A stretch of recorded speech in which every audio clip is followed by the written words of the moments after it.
Finally. We're finally live. Finally fucking live. Oh, I swore in the first 15 minutes, but it's actually Streamlabs' fault, so honestly, it makes me feel better about myself. Welcome to a stream that was delayed and crashed. Not once, not twice, but thrice. Third time's a charm, but not in this case. I hate Streamlabs so much. Like, first it was the avatars breaking, and then it's the occasional crash here and there, and you know what? Crashing here and there, things happen, things crash, that's just fine. But it's the crashing and then not connecting to the correct stream despite being connected. So it was like, I don't know, it just kept generating new streams, because apparently the signal that was already transmitting was already connected, but it wouldn't reintegrate into the thing, so it just generated another stream.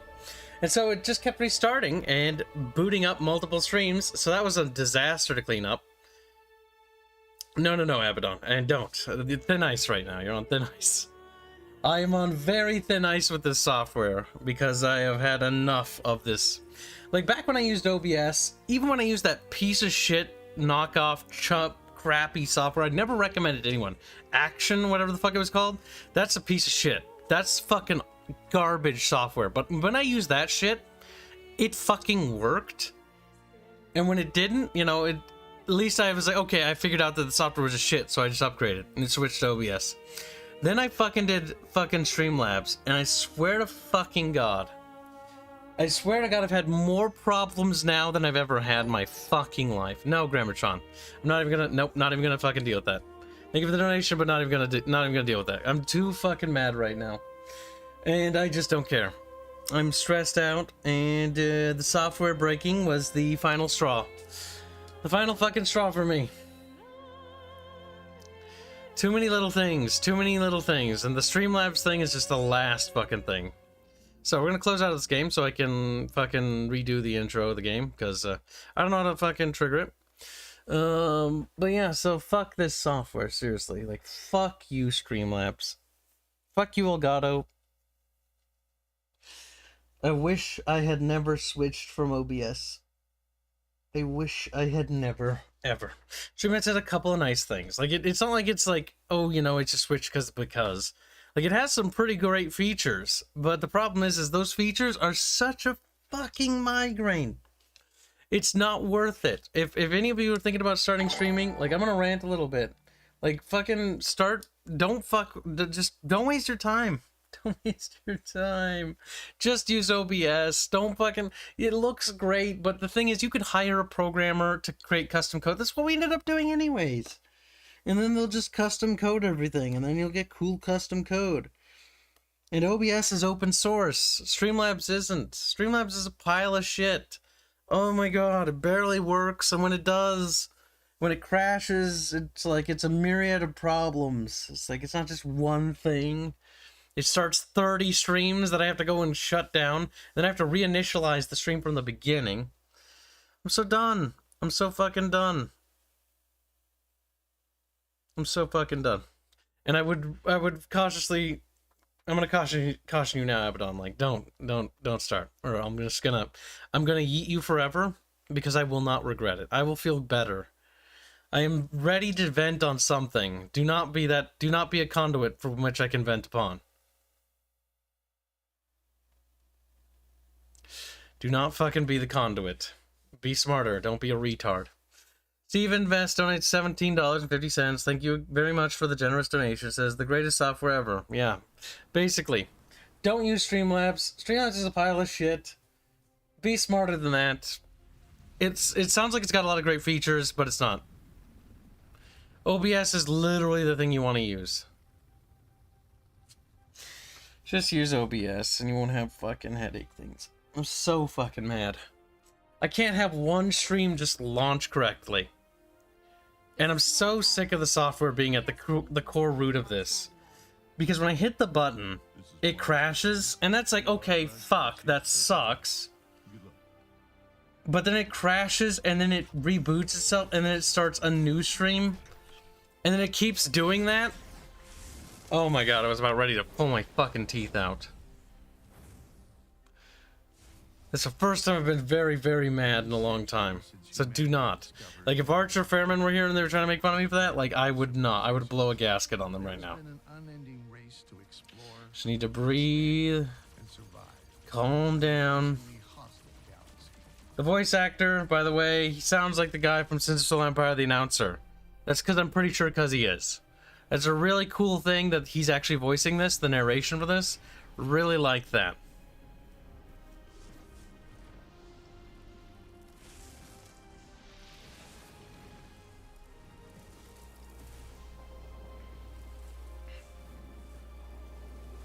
Well, what OBS does differently than Streamlabs is, A, it's not proprietary, it's open source, so people can use it. Streamlabs has a bit of a scandalous history because they basically took OBS's open software, put a back end on it, or like a little front screen, and then they basically tried to copyright it. It was really scummy. I didn't even find out about that till like a year ago, by the way. And ever since then, I've been sort of like slowly regretting using Streamlabs more and more as time goes on. Because it's a shady company and that did some pretty scandalous shit. Like, it's like, no fucking Christ. Of course I picked the wrong fucking dog in the fight again. It's like when Fraps was no longer the thing, I picked another terrible company. Action, exclamation point. You've never heard of it, probably because, and if you have, I feel bad for you, because you know exactly what I'm talking about. Oh my god. Things were simpler with Fraps. I miss Fraps. Fuck me. Fraps are so simple. Fraps just worked. Fraps fucking worked. There was none of this goddamn crashing. Oh. Oh. Things have only gotten worse. The simplicity. They worked. They just fucking worked. I miss it just working. Fraps, I think, still... I don't think it works anymore. I don't know anyone that uses it. OBS is a plugin, yeah, basically. It's open source. Means, like, if I just started with OBS and then I got Dinko... See, I didn't have Dinko at the time, so I used Streamlabs because Streamlabs has a lot of cool features in it. But thing is, if you have a programmer or the patience to look up coding, and that's when I had a job... So I spent full time doing that. Like, if I could walk back the clock, I would have done it differently. Hey, there was Bandicam too. Oh no, Bandicam. That was bad. There's another one. That's another one of those bad choices. I remember using Bandicam. I remember using so many fucking capture device softwares and stuff, and capture devices, and I have so many capture devices. I have this one that I plugged in to an outlet, and for whatever reason, there was like an external capture card, right? But the power supply unit they give you generates too much power, and so I smelt burning things, and then the thing sparked out, and I was like, oh, it fucking melted. It fucking... Oh, streaming isn't as easy as you wish it would be. When it's working, it's great. When it's not working, it's just a fucking nightmare. I used to use XSplit before OBS. Oh no. No.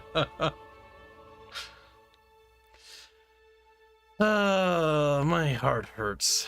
I know it's related to stress because it aches now.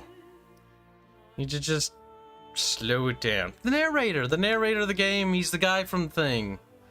Sins of Solar Empire, whatever, nobody cares.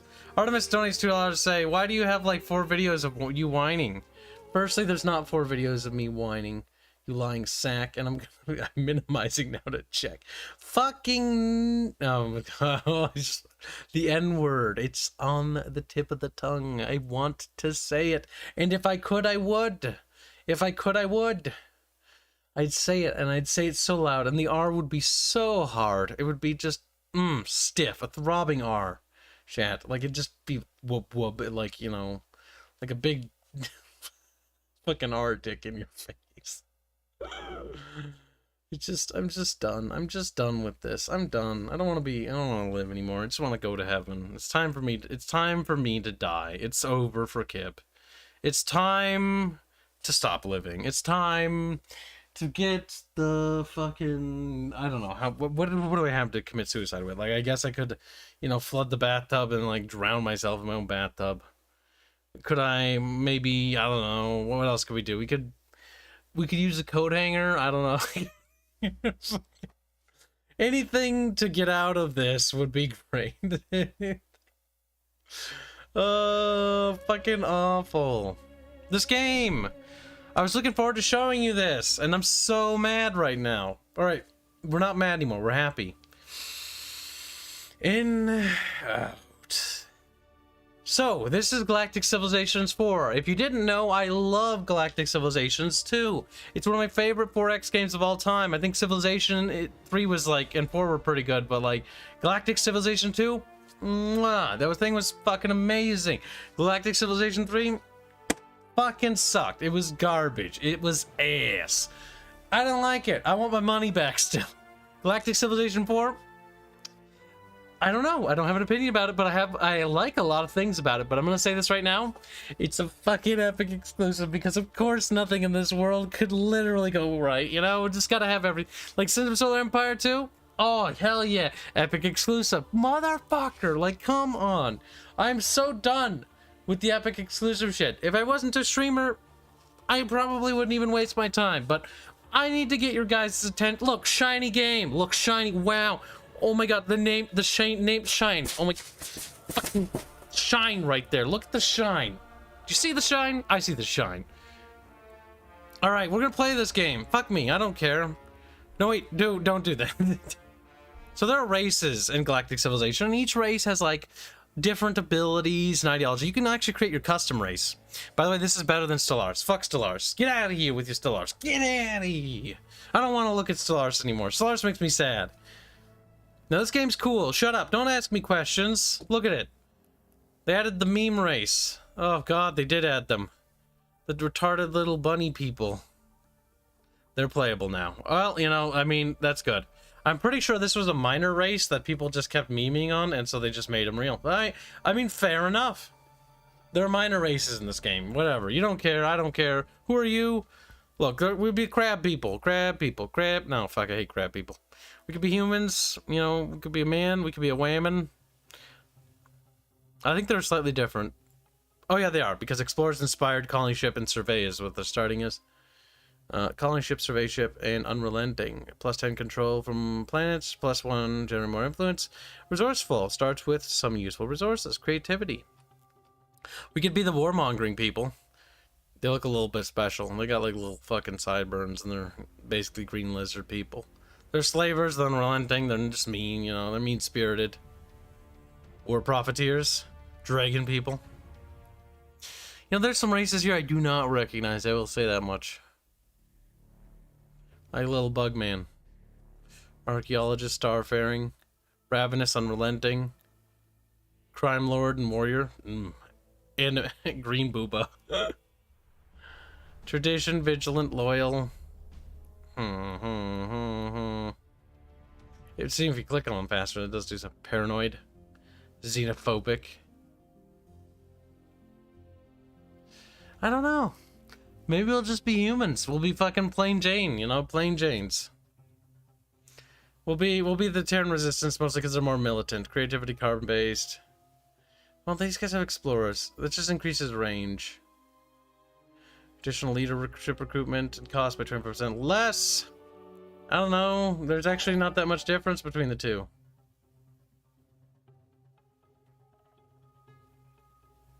We'll try the resistance. Play as the Furby. I don't think so. Furby people? I did get money. Chad, how much people want to play as Furbies? How many of you? If you can convince more people to throw money at the Furby people, then we'll do it. What are they even? Fertile? Oh, that's disgusting. Proliferation, colony ship, survey ship, carbon-based, and cooperation. What the heck is cooperation? Believes that strong government is crucial for a galactic civilization. Are you fucking sure about that, Chad? She's like, Furby people with big government. These guys just make me sad to look at them. They're blinking at me, they are fluffy looking, and I don't really know what to think about it beyond that. They're just sort of fluffy little Furby people. And what's terrible is if you look at his arm here, you'll notice that the bottom half has no fluffy bits. It's fluffy on top, skinny on bottom. Like, that's not very good. Like I'm gonna say. Also, thank you for the membership, Grammatron. Welcome aboard, Shirtio. Gonna say that now that they're fucking fluffy and they are looking retarded. Well, looks like there's no more biters. Good. No. $2? God damn it. Are we really gonna fucking suffer through a campaign for $2? Like, is this where we're at now? Like, I should just say no. Like, they're fucking fluffy people. Like, you know, it's kind of fluffy, you know? Like, I can't imagine it being kind of comical, the idea that fluffy people are just spreading across the stars. Like a virulent plague. Like a virulent... Name the price. I don't know, chat. What do you think? Fluffy people? Let's see, we have $4 for fluffy people. Let's add a 0 to it. 40. So $34 and we'll play fluffy people. Are you too good for $2 dues? No, I just really don't want to play as the fluffy people. I have a strong aversion to it, okay? Plus, we also need to raise money for the game's development. Jesus Christ. Semper Tantrum donates $3 to say, so you hate it then. We have a deal. Hashtag $3.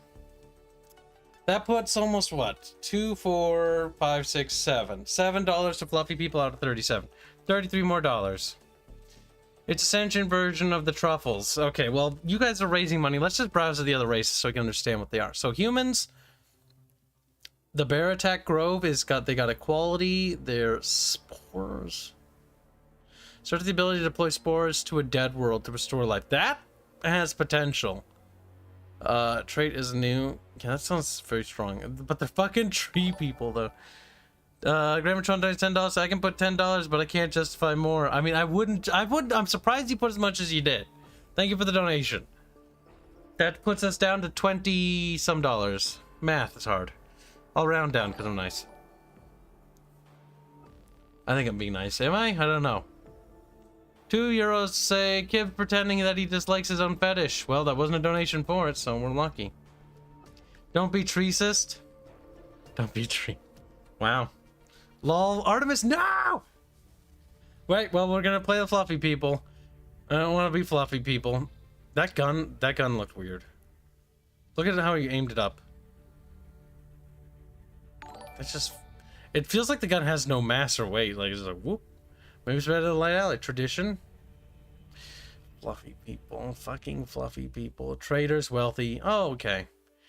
Maybe attacking them during the test game was a bad idea. They could have been like a trade empire. Paranoid.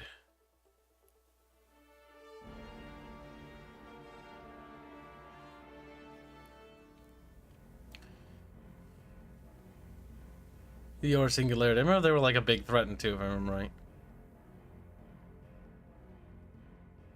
Oh, that's the original art. Yep. Alright, well, fluffy people, thank you for the donations. Well, we're keeping the studio funded, I guess, so there's that. Fluffy fucking people. Oh, their ships look retarded. It's like a really gay-looking Federation ship. That's horrible. Now, you can technically customize the ship style. Like, if we want, we could be any of these, but you guys played for fluffy people, so... Fluffy fucking people it is. Now, they are very likable. That's good. They aren't very fast. Or no, they're one blue. Yellow is like you get positive traits. They're courageous. They're not very productive, or they are productive, actually. Modifiers, your chance to use diplomacy deception. Well, let's not go for deception. So if we go for -25 to deception, we get 2 points there. And we can go for positive in perception. You know, we could be very persuasive. Modifies your chance to use persuasion in events and diplomacy. So that's not terrible. Militant, what's that do? Just decreases your starting control. Let's not fuck with that. I don't even know what that does. Brutal modifies the success of planetary invasions. You know, we're not gonna... I don't want... I don't know. We're gonna get fucked, I have a feeling. Intimidating. Alright, we're just gonna take negative modifiers to intimidating, and we're gonna take... So we can take a positive and something else. Explores, what does it do? Modifies how far ships can travel from your borders. Influential modifies how quickly your borders are expanded. Let's take a Pippin at influential. Alright, I think that should be good. Now this game works kind of like Galactic Civ 2, but it's a bit different. Alright, so let's not go super big, because this is more like a test game, you know? Alright, minor races, hostile entities, planets, habitats, game pacing, difficulty, normal. Well, I don't really want to mess with this too much. Surrendered colonies, no fog of war. Colonies transfer ownership upon surrender. I don't know how I feel about that. Does it mean when a colony surrenders from being sieged? Yeah, I know. Let's turn that off. Actually, I don't know. I feel like that could really change how this is going to feel. Oh my god, you big baby. Fine, we'll do more sectors. BS Kiss is going for small for less. Firstly, none of it says small, you blind monkey. It all says normal on everything. I was just messing around earlier and it saved my preset settings. I want to see how big I could make the galaxy. And it was pretty fucking big. Starting sector size. There, you little bastard. No, Kibs, keep it on. Oh my god. Fuckers, do you understand how big that is? Do you understand? I don't think you do. I don't think you... Like, I don't think physically will encompass that much territory. We might not even run into certain races. Oh no, keep it on? Surrendered? Yeah, we'll leave it on, I guess. I don't know if I want to. Well...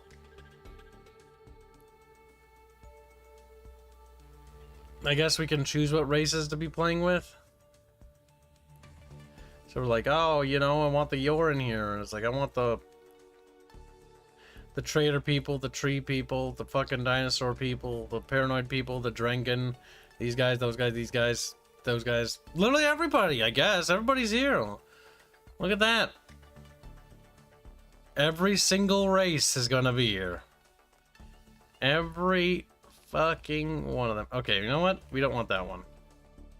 Because we're playing... Oh, no, wait, we want that one. We're playing as fluffy people. No, it's just too humans, though. That's just... No, too many humans. I want to have the other races, too.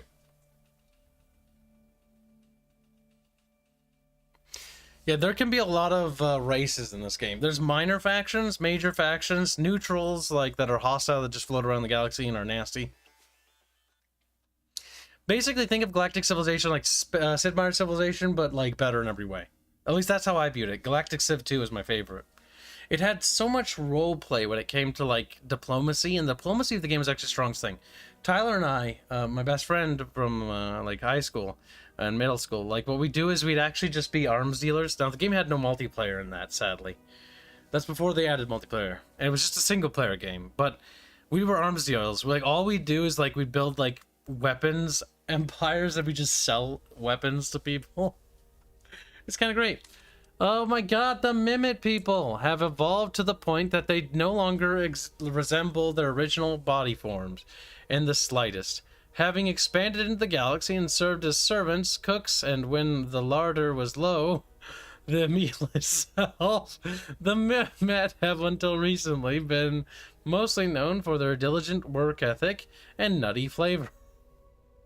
Oh my god, we were food for a while. Tragedy. Having evolved on a world with 5 other sentient species, no one is quite sure how it came to be that the Mimit were the only ones to survive. Only recently, the Mimit have come to possess the technological capability to begin building their own galactic civilization. The Mimit reproduce at an incredible rate. Where most species struggle to find new citizens to populate the worlds they discover, the Mimit struggle to find worlds to house their ever-growing... Okay, that's good to know. So be shitting out lots of colony ships. Oh god, the Mimit leaders look ridiculous. I have some executive orders, we have ideologies.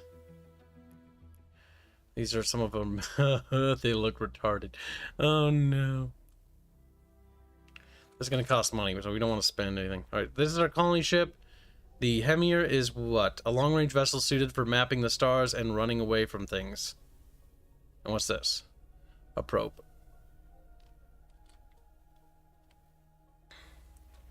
So we're going to want to start exploring there. Now, let's see. What other planets do we have in the area?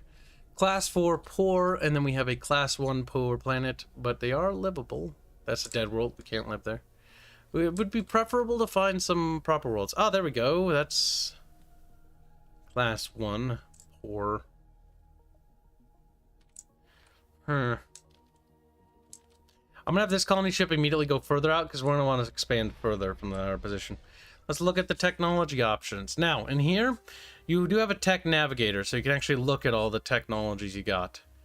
This is for, like, one thing, though. Yeah. But, like, how do you, like, navigate? Oh, this is, like, military. Gotcha.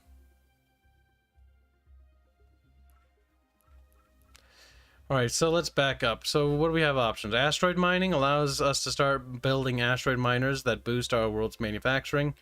Provides 2 free asteroid miners. That's not bad. Allows us to quickly move resources into orbit, constructing supply ships, and begin constructing supply ships. Allows instant communication across the infinite distance, enabling more direct control. We'll go for asteroid mining, I think, for Neo. Most because I don't really know how to play this game, so we're just going to go for, like, economy things. Heart of the Empire. So we got some civilization policies I can get. Shoddy construction. Let's see. Heart of the Empire. Yellow. They're color-coded. Yellow is what? Plus 10 growth and plus 10 gross income. Our homeworld is the core of our civilization and the pinnacle of who we are as a people. Land exploitation. We are in a period of rapid interstellar expansion. The expense requires we take unusual measures to increase our wealth. This policy will open up public lands to extreme mining techniques to generate additional wealth. Plus 5 gross income and plus 30% pollution. Now, I'm not sure how the pollution mechanic works in this game, so we're just going to kind of like avoid that for now. We can down crime by 5% with that building and 3% cost of maintenance reduction. Now, minus 50%. Oh, the maintenance production costs go up, and I don't know about Shoddy. Heart of the Empire. We'll go for that. Our homeworld is the heart of us. Okay, like that's where the mimics, the fluffy fuckers. That's what we do. You know, that's just who we are. We're gonna do that. All right, we're gonna start scouting this way. So this little bubble is like this sector. It's a tiny little sector, and then there's tiny little bubbles everywhere else. I think is how this game works. Some looty bits, idle core world, and then this is the planet where we can build stuff on tiles. So legs get a bonus to purple, but a bonus to a building adjacent to that will get a bonus. So 7. I think I'm understanding that correctly.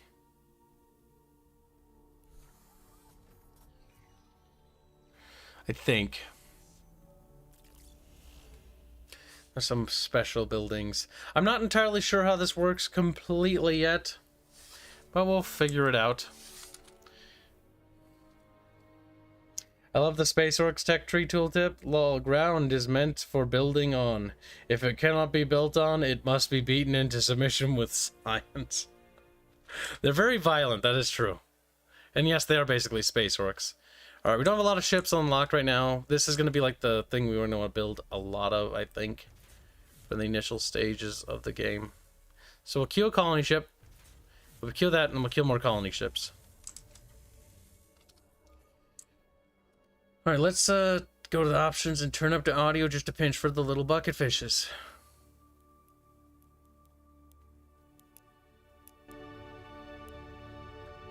Also because the music for a Galactic Civ is pretty good. Yeah, whatever game, I don't care. Oh god, it has to go through 17 faction turns. Assign a leader to commander to ship. Huh? Puka? These are warships, aren't they, for us?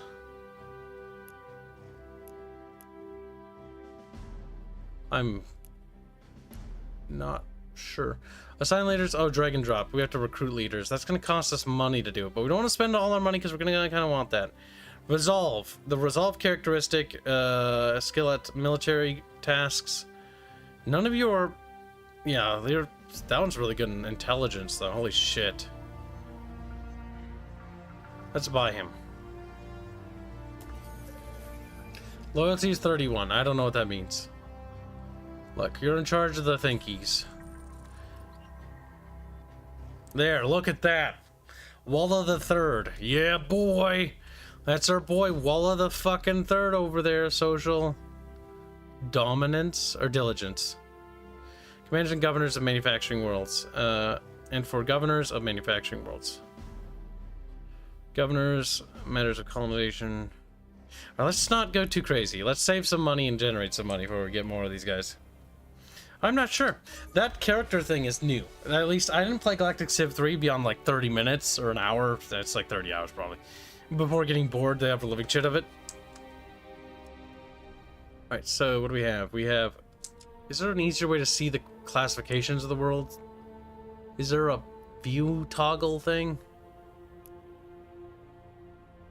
There's the balance of power, planets.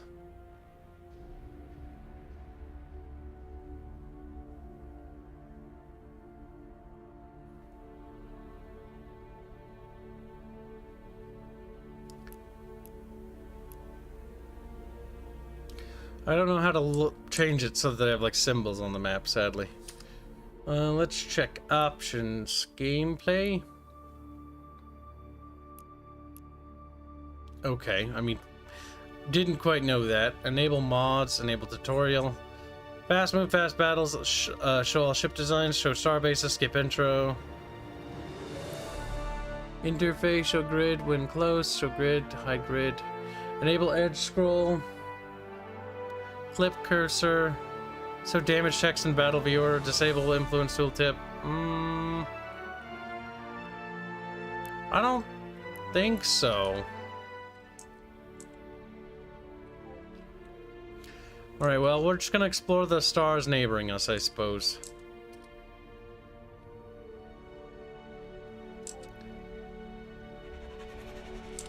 And that planet is colonizable, but... You know what? It said that we're just gonna want to dump people fast, so let's colonize that, and then we'll keep exploring. What I might do is actually I'm gonna switch you to do surveying. Oh, you can't. You can't survey. I thought you were a surveyor ship. You are a survey ship. Why can't you survey? Oh. It was doing the intern thing. There we go. Survey means that they'll explore these like wrecks and these little like things like capsules and stuff. We'll call this one, you know, fucking Blake. There we go. With the establishment of this colony, we have taken our first steps into the galaxy. Our colonists represent everything, which makes our people great and fluffy. And with that, the audio will cut out. They'll have every chance of thriving on this alien world. My God.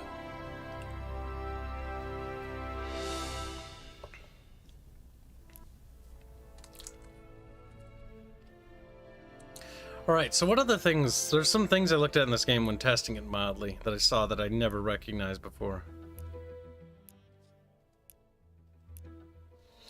Taxation stuff is over here. Okay, we got that. Leaders, government, factions. Now these are like factions within our government. So we have the Natural League, concerned about the incorporation of cybernetics. With the natural state of the species, supports biological growth and diversity, but requires significant resources to do it. So if we boost different things like mining guilds, the Free Mind Center, and the Empathy Society. Oh God, you guys made me really pick the lamest thing, didn't you? Fucking Christ.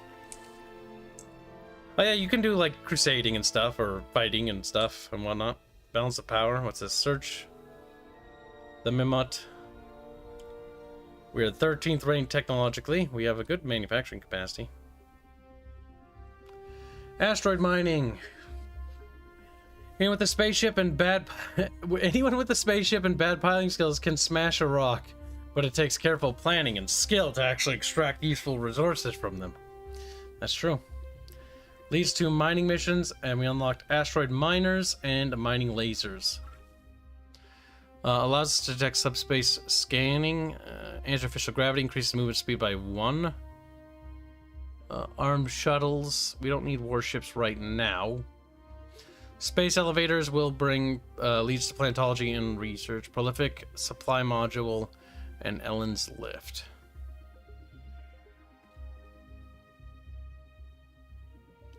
Coordination beacon, beacon of Babylon, upgrade entertainment, max policies +1. Now let's grab that because I'm curious. All right, what do we got, Chad? What do we got? We got a little asteroid miner. Now these are asteroids, so we can send you over here, or is it an auto? Would you like to build a mining base in this asteroid cluster? Yes. Okay, so it builds it automatically, and so those are there. So it's sort of how space stations work. And we have more asteroid belts over here.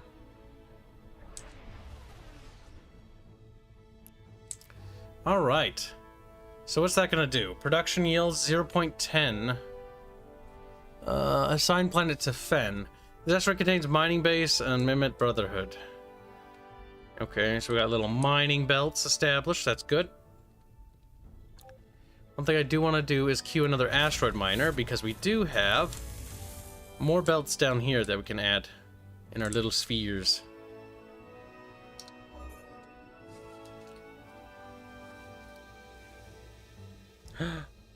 Let's see.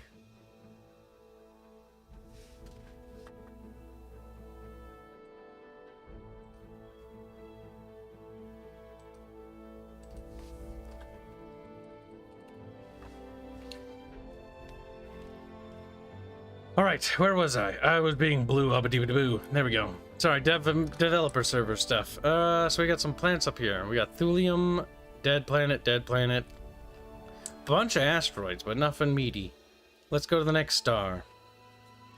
Unlock homosexuality. No. Just call it a euphemism for society. No. I don't want to.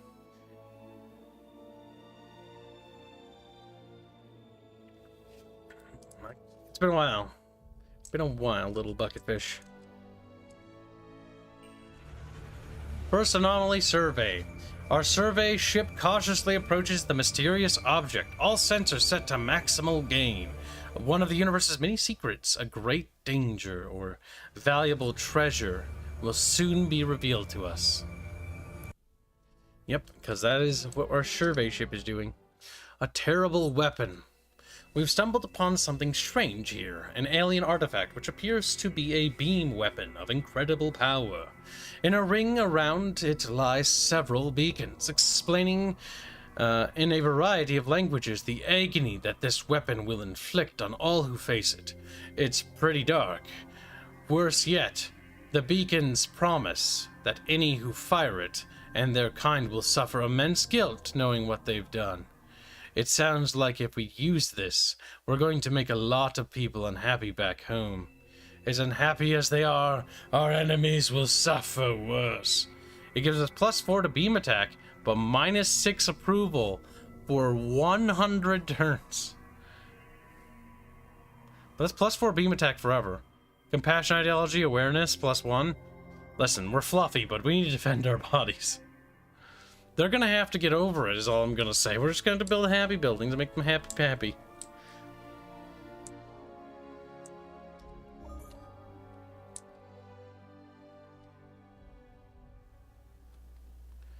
All right.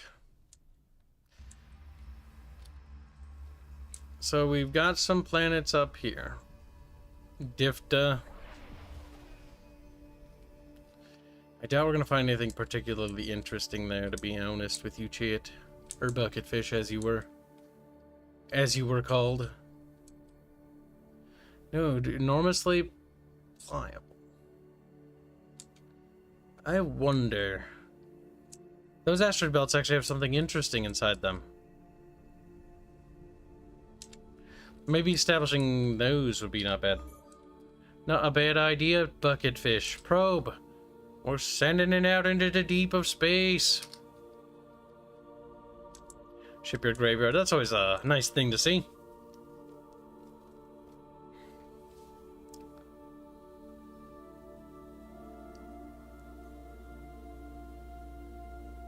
The galaxy knows of your nutty flavors. No. Alright, we can load a colony member on board the ship.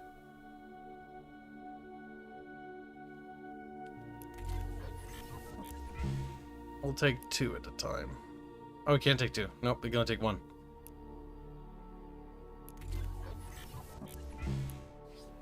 Alright. So now we can send it off to colonize the nearest celestial body that can literally take our fluffy bodies. So, class 2 poor.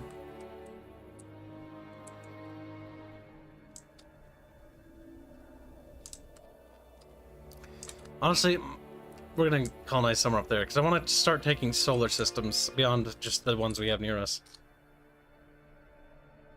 Wait, didn't you start moving? Oh, we built 2 at the same time? Oh, Jesus Christ.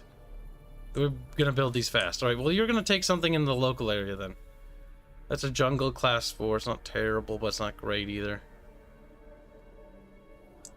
Then we're just gonna colonize everything.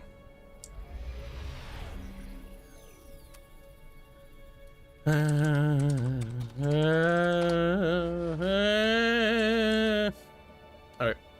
Now there's something we have to do here. Assign a governor. These are going to cost us actually quite a bit of money.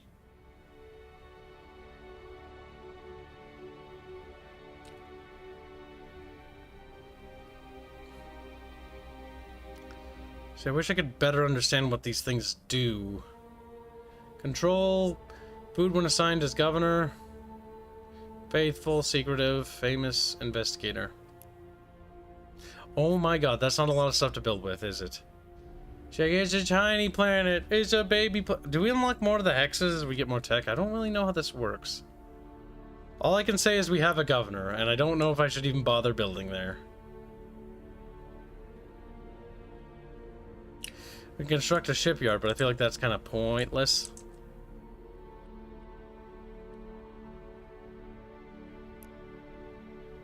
What are we gonna build? I don't know, manufacturing hub? Like, fuck if I care about the pollution on that planet. I don't care at all. I'm gonna find out how much I care when something bad happens.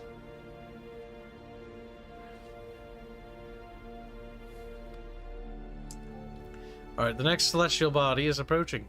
What? Oh, research complete. Hyperwave radio. And a bunch of other niceties. Leadership recruiting. Start putting your leaders to more effective use. Governor Manor. Invite leaders. Executive order.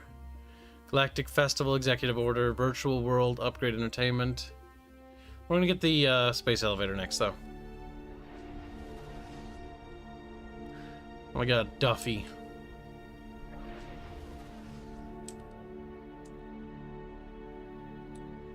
That is a star, chat. I'm gonna start heading in that direction. Alright, we got a new policy. Shoddy construction, land exploitation. Plus 30% pollution. Like, I just feel like that's pretty bad. That's pretty bad to get that, you know? Population boom? Like, ooh, boy. We will help get some of our approval back, though. Alright, now we just keep, you know, going forward and stuff. Make Mimit great again? Apparently. Try not to make Mimit fucking on the menu at Burger King again. That's one of our goals as well.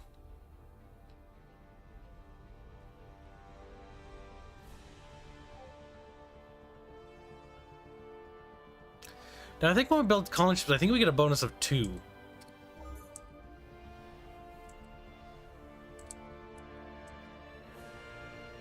Ooh, we found an amazing planet. There we go.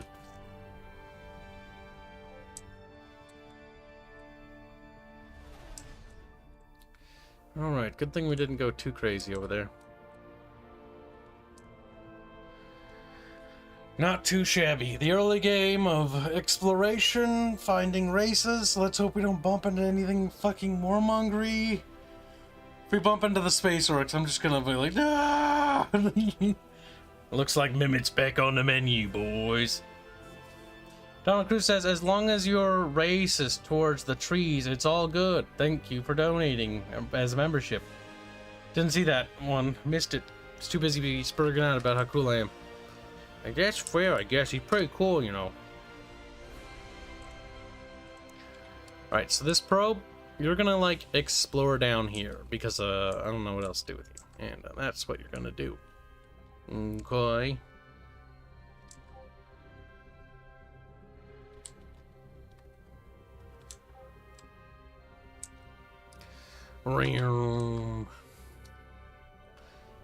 Wait, didn't I just order that probe? Or is this construct double? That's actually not half bad.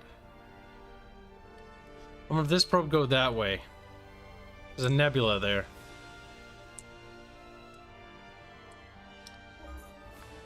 Alright.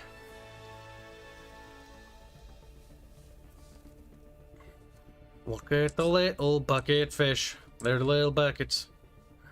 How do the turn works? Do you have to have a set amount of actions? Everything gets an action. And then you end your turn once all your things are done. Ellen's Lift. Choose new tech. Alright, so we got that. Allows us to improve our worlds. Kimberly's Refuge, Housing District, Agriculture. I think we're going to want that. Press civilians to gather resources.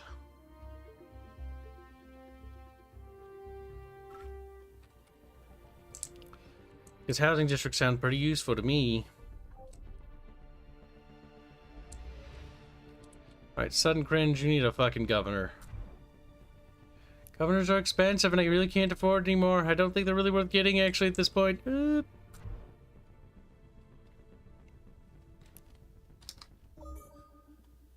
Now everything is feeding into this. I don't know how that works or what that does.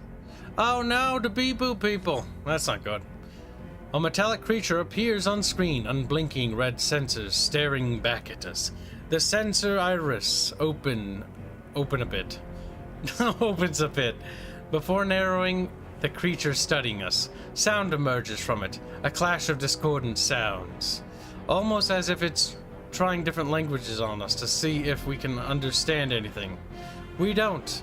The sensors narrows even further. There's no point in communicating with this being now. Huh? What? Make a smile and nod as if you understand. Then proceed to close the incoming message. Huh? What does the Weeaboo want? The Weeaboo? Now where do we find the Weeaboo? Okay. Oh no, he's down there. That means that their civilization's probably in this vicinity. So we need to box them in as quickly as possible. Alright, if that's the case, then we're going to immediately head over this direction. That's a world. Excellent class world. Yes! Can we speed this up anyway?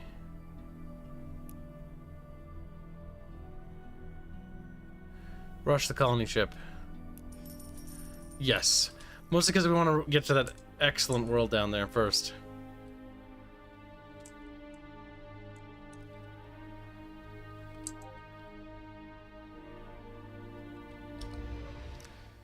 We have encountered the Yor. As of yet, we've been unable to communicate with them, but our scientists claim that they can develop universal translation technology if they are given enough time and resources. What are your orders? We'll assign scientists to do it. We contract a corporation. We can't afford that when we have the time.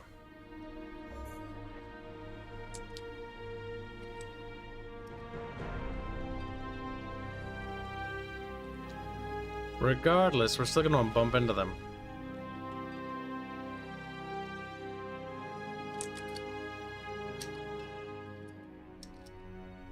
Let's see, probe. Any worlds worth living on? Not really.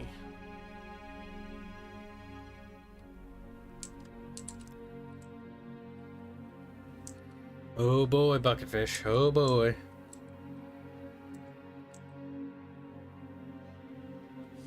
Oh yeah, there's no rush in getting this now. A, it's on Epic, and B, it's an early access. But I wanted to see if this is worth even bothering to care about. Alright, you and you. End of the colony ships, fluffy fucks. Okie dokie. Alright. First colony ship is going there. We have another planet of interest. We'd be spoiled if there was another one. And I don't know what to do with this colony ship as of yet. Hello, Dinko. Welcome to stream. I am still contemplating that.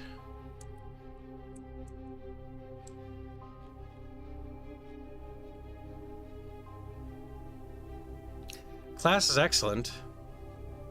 Pollution 32% though. Requires extreme colonization though. Amazing. However, it wait, no, is it possible? Pollution 38% is volcanic, so it's got a lot of pollution. Maybe that would be a world worth considering, little bucketfish.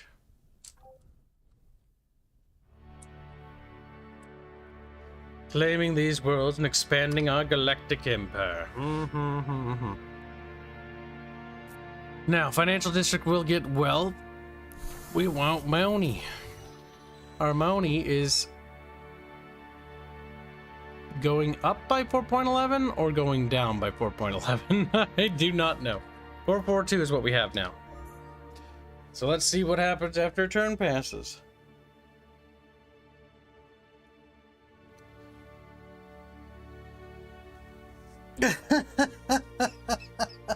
Where did the bucketfish come from?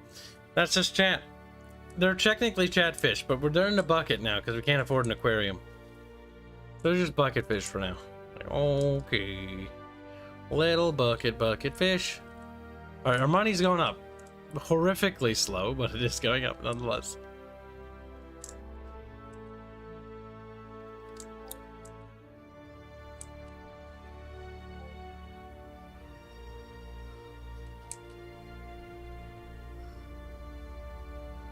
There's a lot of plants here, but a lot of them are not really viable.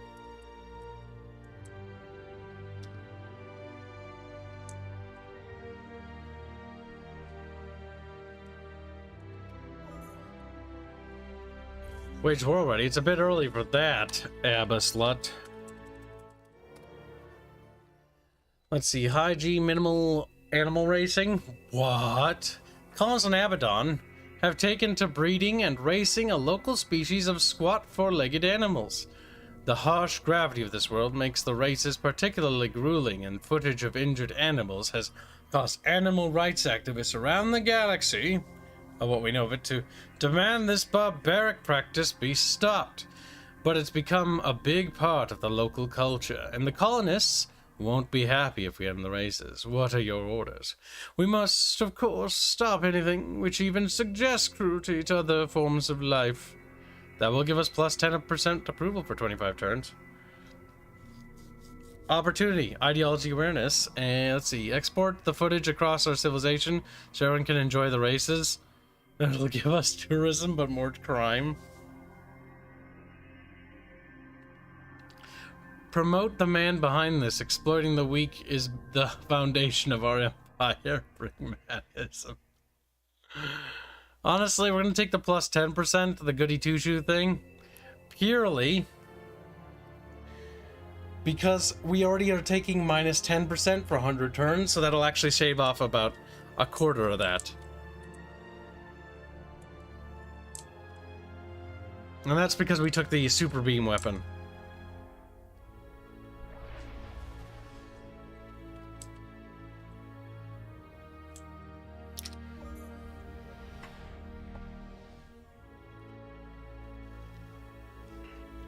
Listen, chat, I'm being pragmatic here. We're using a weapon that we think is so horrific that we feel guilty about using it. Like, we gotta balance things out.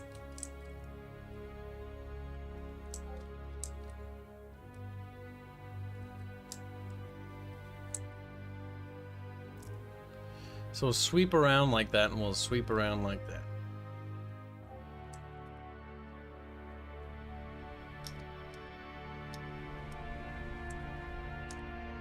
Oh, there it is.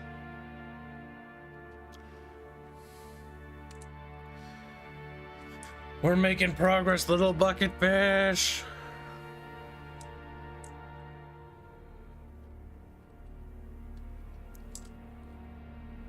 So far we haven't bumped into where the ore are coming from. Oh, we got the plantology tech, that's good.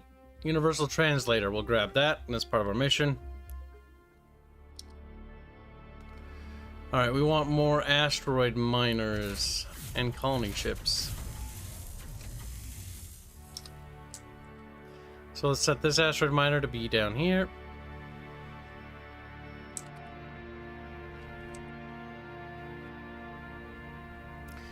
Enormously strong and pliable durantium hulls the backbone of almost every Navy starbase network in the galaxy. So we're going to want those resources. Just like we're going to want to send them over there too.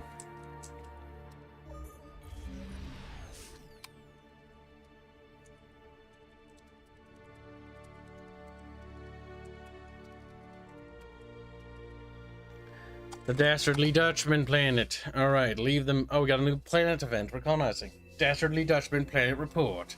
Dastardly Dutchman was once the home of an alien civilization which disappeared 1,000 years earlier.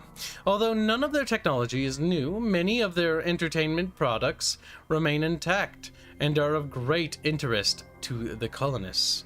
Unfortunately, almost all of these shows and programs are incredibly childish and puerile, featuring an unfortunate amount of jokes about orifices, and the colony's workplaces are now filled with practical jokes that sap productivity. What are your orders? My god. They're like, you're more gay. It's like, no. Leave them be. They're adults who can make their own decisions. Which does what? Plus 10 approval, but minus 10% manufacturing capabilities. Plus 5%. Let's at least try distributing this trash on the open market.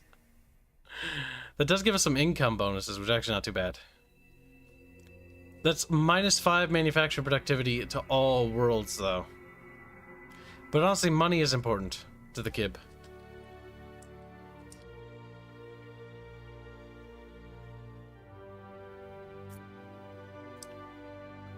Agricultural district will generate food. Food, glorious food.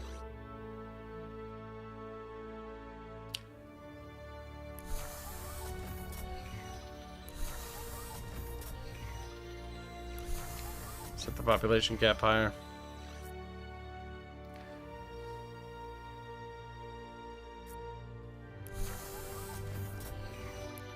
I've queued those buildings. I think I sort of have an idea how the building system works. You sort of stack buildings next to each other for modifiers based on the tile set. I think. This is what you will suffer for eternity of taking pragmatism. Yeah, spread the power of the Dutchman. Now how he changes his fucking opinion. Let's see, next person.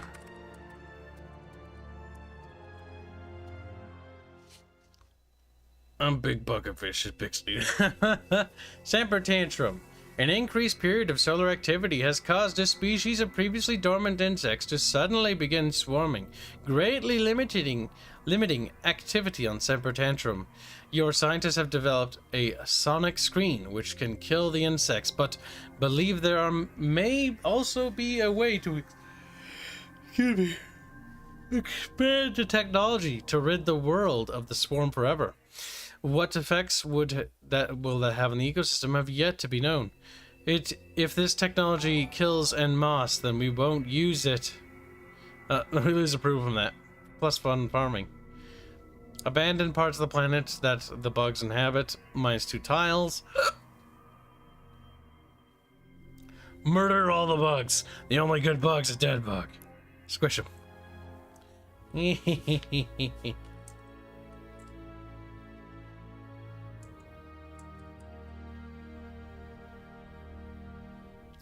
Wow, that's an amazing world, Campos. It's considered oceanic.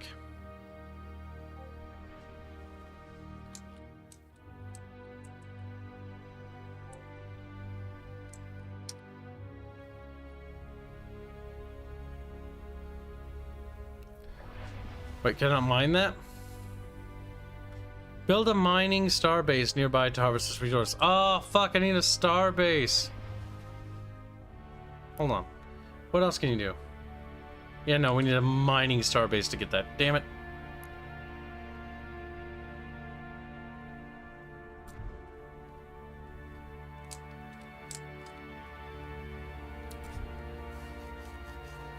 That's weird how things feed into each other. Kibbos not really understandos. That's a big belt up there.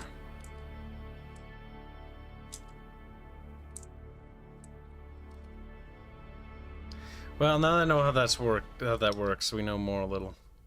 But only a little bit, chat. Only a little bit. Wow, another amazing world. Jesus Christ. We're finding a lot of good ones. Okay, you can kind of see the amazing worlds because their symbols show up colored. Campos. Class amazing. Requires oceanic worlds. We don't have that, I don't think. I take a Kibble likes the game. I mean, I played for fucking like, oh, for what, like 20 minutes? Christ, it's been an hour. Like, it's interesting. I love Galactic Civilization 2. It's one of my favorite turn-based 4X games of all time. I don't know if I love this one yet. We're incredibly early into the game. I don't know what you're saying, but it's probably hostile. Prepare for war. Go away, don't make sense. Endor is Hetrian and that Colossals is Texana swallow the second Rirek Mimot Toj Diadino says no me. Well, is that her name? Go away, don't make sense.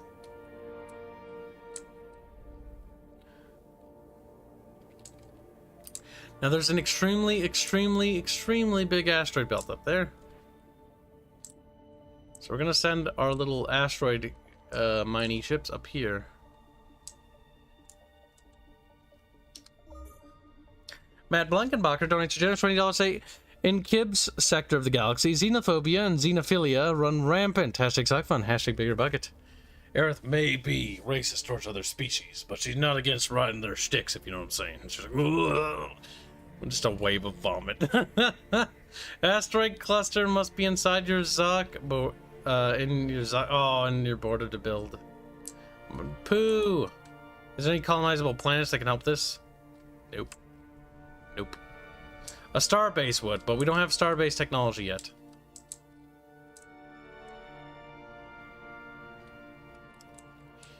I don't see any big, meaty, chunky asteroid bases, though I do see tons of ships here. Bombers. What is this? It looks kinda like a bug and a little bit hostile. I think this probe ship is probably fucked. Another oceanic world. And thank you for the generous donation. Shadowfox donates €5 earlier to say, capture the world and grape the men. Make the women fight for you and work the kids. Wow. We're just mimics, though. We're just trying not to be put on the grill. That's fair. Being grilled kind of sucks. Burns. Burns. Yes, Chad, it does burn. I'm very proud of you. The chat is aware that burning to death is quite painful. Oh no, the retarded chat, help me.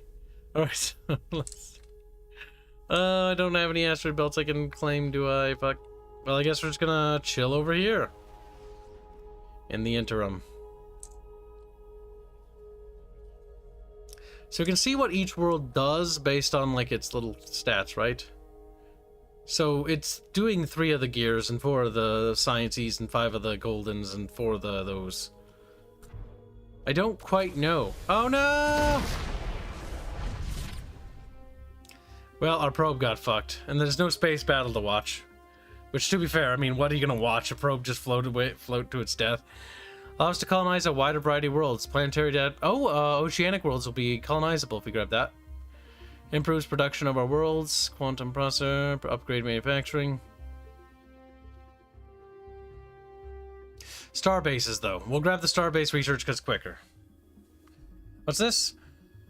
We are not alone, though. Diplomacy, through diplomacy, we can trade with civilizations, negotiate treaties, declare war, and much more. Their opinion of us will depend on their individual personality and the way we have treated them. If a relationship is particularly important to us, we can assign one of our leaders as a diplomat to that civilization. See, yeah, the diplomacy feature is what really brought Galactic Civilization 2 alive for me versus Sid Meier's Civ. Because in diplomacy in this game, every race has a series of characteristics and personality traits on their faction, and these personality traits and relationships you build up with these races and how you interact with them is how they perceive you and how they sort of respond to you. And so it creates the illusion of having like there's other races. Like, the best way to describe it, if you've ever seen a show called Babylon 5 or Deep Space Nine, either show kind of more or less works. How the races interact with each other, the interstellar powers interact with each other, is actually very similar. And this is the only video game that has that feeling to me. Like, Stellaris doesn't have that, Sins doesn't have that. This has, like, personality to it. And so it's a huge win for me in that regard. Is this better than Stellaris or not? I prefer this over Stellaris by a lot. But that's because I prefer how this game does pretty much everything. But this is also a turn-based game. It's not the same. It's very different. Not right now. Okay, so we can do diplomacy on our own. So now we should be able to speak to him. Be quick, our time is valuable. Yeah, I have something else in mind. I have a trade proposal for you. Alright, so what can we do treaties-wise? And yes, every race has its own thing. They have a lot more ships than we do. They also have a lot more techs, I think.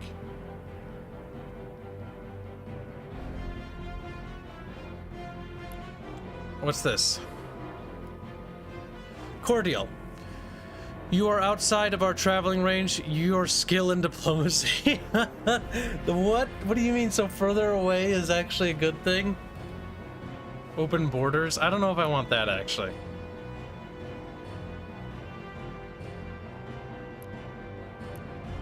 What if we can trade... Your offer, this is what I would expect from an organic. No! If remove that, and remove that.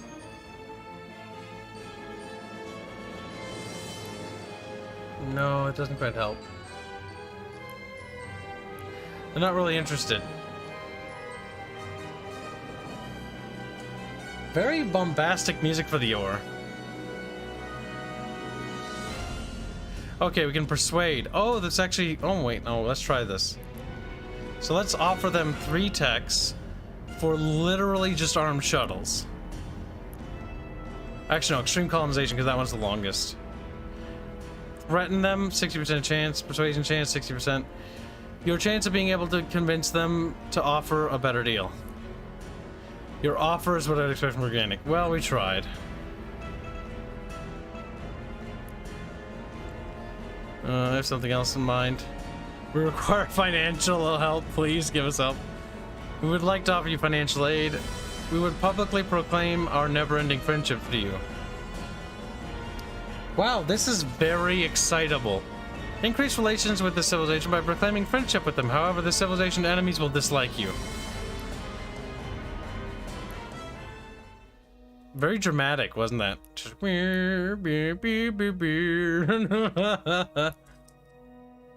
I don't think I'll be trading with them yet. Mostly because the Yor don't really value the little fucking fluffy retards. A way to communicate. Success. Situation. Hopefully we'll like what they have to say. Our scientists have created the universal translator. This will allow us to communicate with all the other species we encounter. Yeah, we have the tech now. We have some executive orders. Exploit resources. Control cost 50 points. Control points. Where does we see the resource for that? Prestige victory. Prestige victory. Helios ore. Durantium ore. Food. We are gaining food. We are consuming a fair bit, but we are gaining it. Plus 1 control. We have 100. Oh, that's the control right there. 121. And that's our income. 9.10. It's getting up there.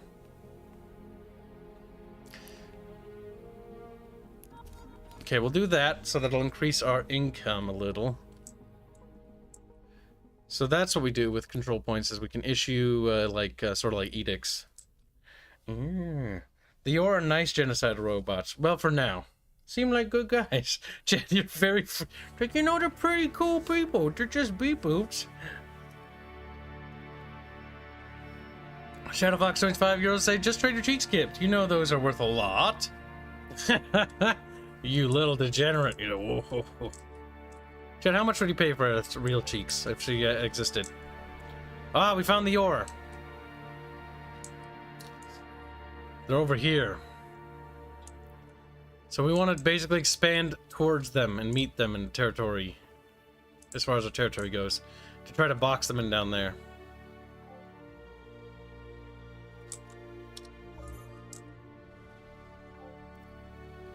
One thing I do want to do is we want to commute a couple of colony ships, because we're going to need to try to rush for that oceanic planet, which is quite a fucking journey, I want to point out.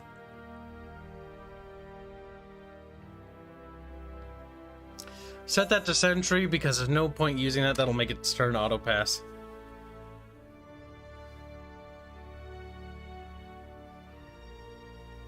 That's the spirit, Dalton. Dalton's simping for Aerith. The only one you should simp for? Yeah, that's true. So far we're not doing too terribly, I don't think.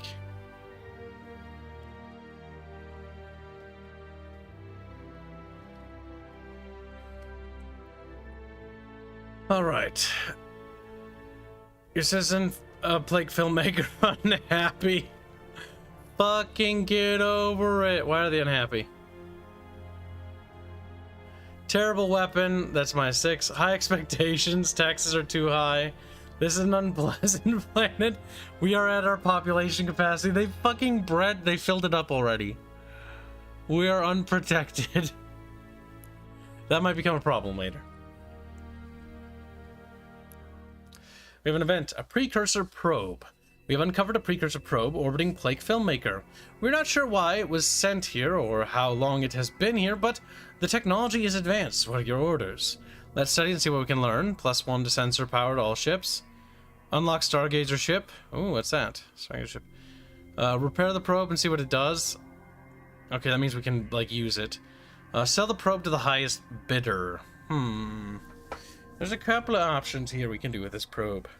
We can have it for ourselves, which honestly, why not? A free probe is a free probe.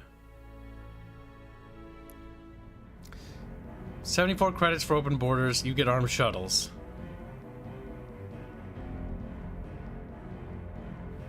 We're continuing to be on. I think that arrow means that we're pushing towards the positive side. We will accept that purely on the basis that I am afraid of them.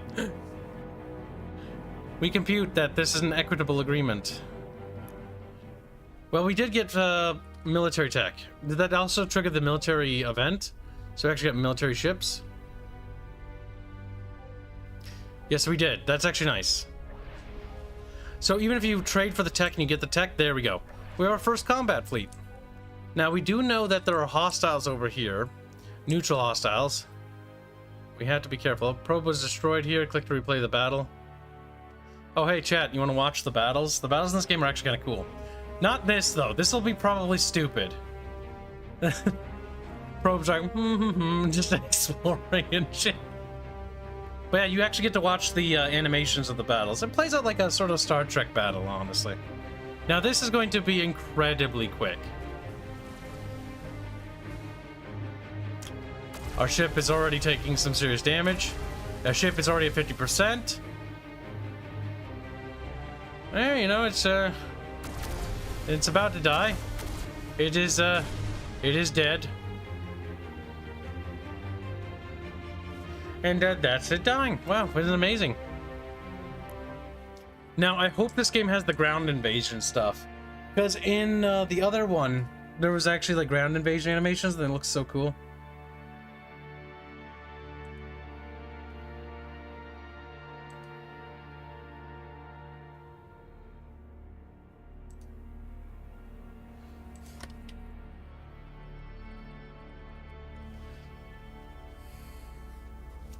Let's see, what do we got now? Are we going to set our military ships here to sentry around this area? Actually, you know what we might do? We're going to take these free ships and send them to orbit Plague Filmmaker. We have to keep the people there abreast. We can't have them rebel, okay? That would prove problematic. Oh, we got those neutrals again. Let's seg the fuck away. No, the way! Oh, they're fucked. What's this? A what? A what the fuck? Is that an organism? Arsenal Mark V space railgun? Is a railgun on it? It has kinetic weapons. We can rename it.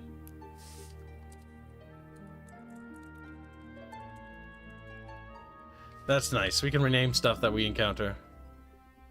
There's a space dragon thing. Ah, we got the starbase research. Excellent. We do need to start building those. Allows us to colonize a variety of worlds. Okay, we're gonna need this research right here. But I'm actually open. That's gonna take 10 turns. 16 turns if we do both. The speed would be nice, but we do want to make sure we get that. Increase our diplomatic capabilities. Okay, so you can actually research new diplomacies. I was like, oh, there's a lot more stuff. Embargo, third party, non-aggression pact. We'll need to consider getting that so that the Yor has a non-aggression with us, because we're sharing a sector with them, and I remember the Yor being pretty aggressive in Galactic Civ 2, so we kind of want them to not annex us.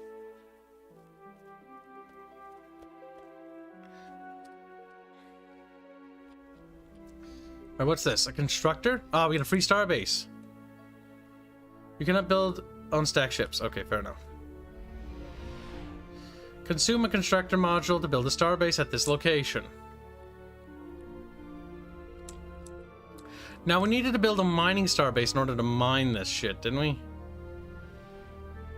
So we're gonna do that first. We do need more starbase construct. Oh, thank God it gave us 2. That's not bad. There's a lot of resources we can gather from up there.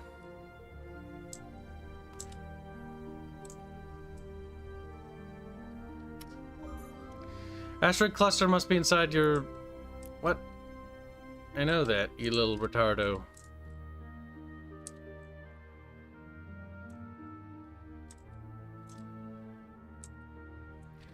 Little Tardo game.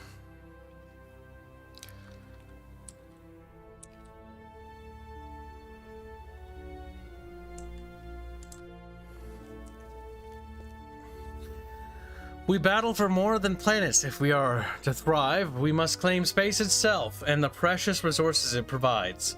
This is the part I like about this game, because it's sort of like Star Trek in the sense that you construct star bases to project your power into space, right? So by projecting your power into space, you're able to claim more of space. And that's kind of what we're doing. The Bambi versus Godzilla of space battles. Yeah, basically, he got murdered.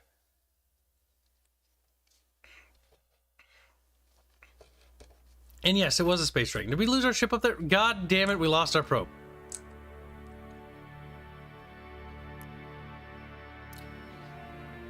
Oh, hey, there's the Stargazer. That's a precursor ship we can build. Let's queue it. Now, we only get one of those. The Stalker is our early tier military vessel. Your military advisor recommends building the ship. Yeah, we have no military power, so we're going to want to queue that. We're starting to get new ship techs.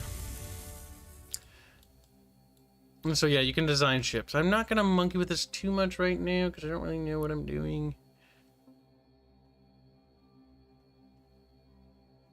So yeah, you can build ship, and you can download custom parts and stuff. So like, maybe my probe, so we'd be like, that, or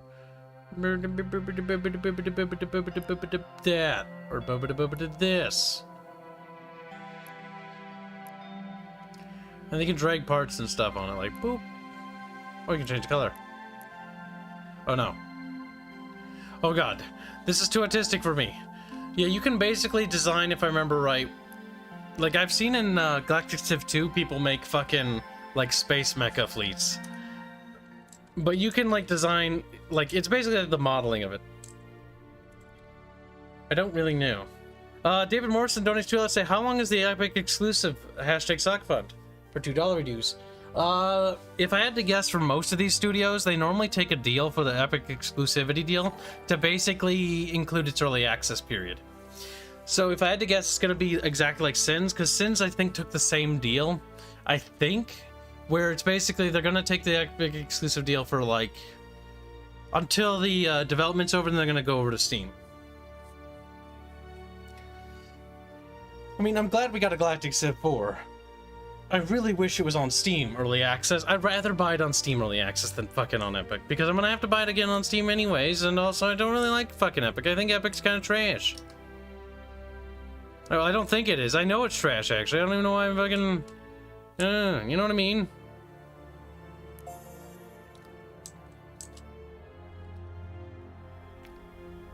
Alright, we'll sentry those ships, and then we'll get those mines as soon as we can.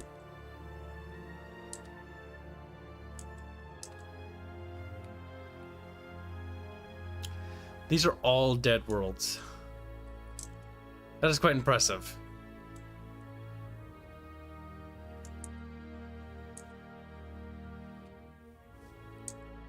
Most impressive.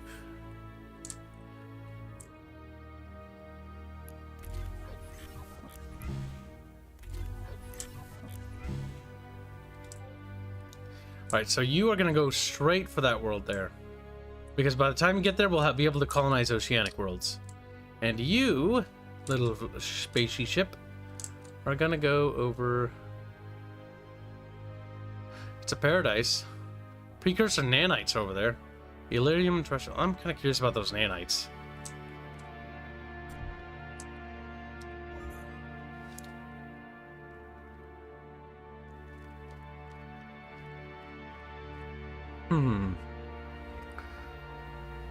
Kevin Mills says, question, I normally don't like a lot of VTubers because of how they and their viewers act. But I liked Viri Sylvain when they were on Kibs stream and on her own channel. But she doesn't stream. What was the question? Spill beans, Kevin. Kevin's like, oh, what? You little penguin. You look like a penguin. I mean, that's just a matter of taste, right? Like, you just like some people, you don't like some others. Nothing wrong with that. That's perfectly reasonable. Are you asking about, like, Pancake herself and when she's going to come back? We work with Pancake. I do know she's going to come back at some point. I don't know when she's going to come back. But I hope soon, because she's a good friend. She is working for us right now. She's making music. She sings for us. She's also one of our voice actresses for the game Mixer's Legend of Terrestria. Let's see. Why they don't stream anymore? Personal things. Firstly, they're not associated with that company anymore, and so that company didn't give them those assets, so she doesn't have any of that. She's got to make her own. Now, I did do my best to help her because, you know, we're good friends, and she helps us out with the music for our game. So I helped her come up with her new avatar by simply just giving her a blank check. I basically lended her one of our artists, Indio, to have her avatar made. And it's like, whatever. And I told Indio, I was like, you know, whatever she wants, you know, blank check. If it takes a while to make, like, don't care, and like, just add it to the bill, and we'll design out the character for her so she can get the character done. And so that's her avatar, if you've seen it. It's in the hashtag channel assets. It's like a little fish lady with blue hair and like golden necklace. And that's her new avatar. It's gonna be Cost something, I can't remember right. Her new alias. I call her Pancake because it's just easier to remember. That's why I give people nicknames. It's just simpler for me to remember, especially VTubers, because they all change personas whenever they move on to a different career. So it's just like... hard to remember, and you really don't want to say the real life name, you know, that'd be fucking horrendous. That'd be like if I said fucking Fairbear's real name all the time. Oh god, I would make so many terrible Fairbear jokes. The Fairbear would fucking be furious. Furious, I tell you. Let's see. But yeah, she's supposedly going to come back soon. Beyond that, I know that she just updated our composer with her new song, or her singing part. And I listened to it. It's fucking gorgeous. I can't show it to you yet, but I can say that it's coming along quite nicely. So yeah, we're in contact with Pancake.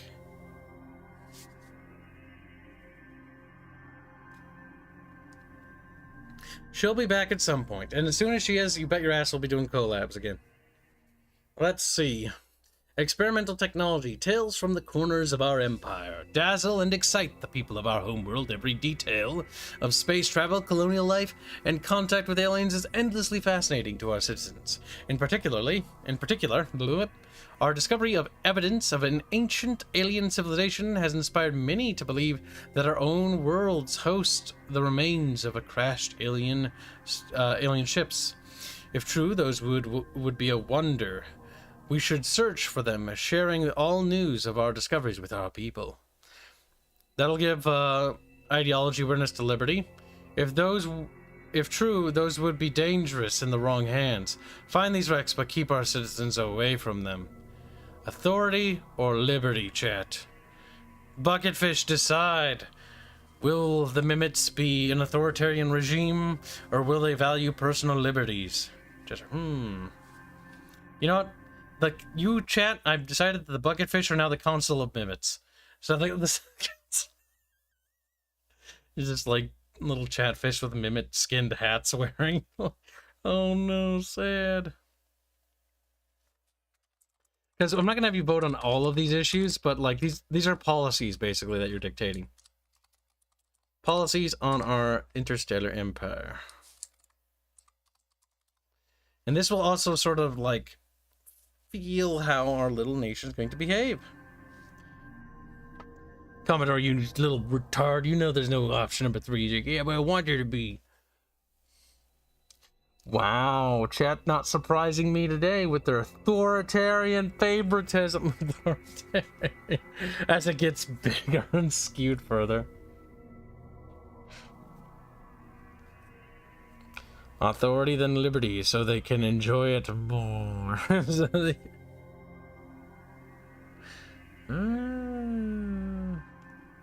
You must vote, chat. You must vote. The art boys have done much work for the Kib, but they are still not done with the Kib yet. They must continue to slave away, yes, until nothing of them remains. See, we made some amazing art today, chat. And the dev team, the concept art's fucking amazing. But if I share any of it with you, like I will just have a heart attack. Like I can't show any of it to you. You're gonna see it in time. We're working on cool stuff. Cool stuff has to be... Oh man, if I was a smart person, I would just tell people like the entire story arc and be like, fund that if we want to see that made real. And I think I would make the money in a heartbeat. But I think at the same time, that would also ruin the surprise. And I'd have to die. While we wait for the vote to conclude, and I'm probably going to pour myself some more tea while I'm at it. Because why not? Now is the perfect time to do so. Oh yeah, we have some test print pictures. Yeah, I'll show those to you too. For some of the test statues, because you guys will be getting statues now soon. Before long. Well, you'll be able to print them. But yeah, this is Astios, the inner square. We took a little bit of inspiration from like the square of Constantinople, and so we're pulling a little bit more from Constantinople into the city of Astios, because it kind of actually really fleshes it out a bit differently than what a river city would normally be like. Plus, it's sort of like to show a different era of the empire itself. Sort of golden age period. And so it's got a lot of cool constructions. And so the market square was inspired by Constantinople, or circle. It's like a big open district, a section of the city. And so that's coming along quite nicely. Gotta rest, have a long, painful day tomorrow. Have a nice day and evening, gents. Abaddon, you're not allowed to leave. Get back here. Ow! Once you watch a Kib stream, you're not allowed to leave a Kib stream. I hoard my little bucket fish. Also, I thank everyone again for showing up tomorrow. Remember, when you choose Kib appreciates you more than anyone else ever could. So yesterday's stream was bad, but it wasn't terrible. And so that's actually something I want to point out. So thank you. Because normally dual streaming, especially when you're dual streaming with a bigger person, normally it's pretty negative one way or the other. For one party, it's always like a thing. Ups and downs. Ups and downs as it is. Let's see. Also, for those that watched both streams at the same time, even double thank you. Because that way, it's actually mutually beneficial to both parties. That is the best way to do it. If anyone's ever multi-streaming, and you can afford to, as in afford to open it on both monitors, even if you don't want to listen to the audio from both, it does help out both people. And that goes for anyone as time goes on. I was going to show you something cool, but I misplaced it. I'm sorry, chat. I don't remember where the fuck it is anymore. God damn it, that art's not supposed to be in there. Ah, here you go, chat. The test print of the bucket fish thing. Look at that. A metal aerith, if you will. It's plastic. Also for size comparison. The Commando Rhea is actually quite fucking big.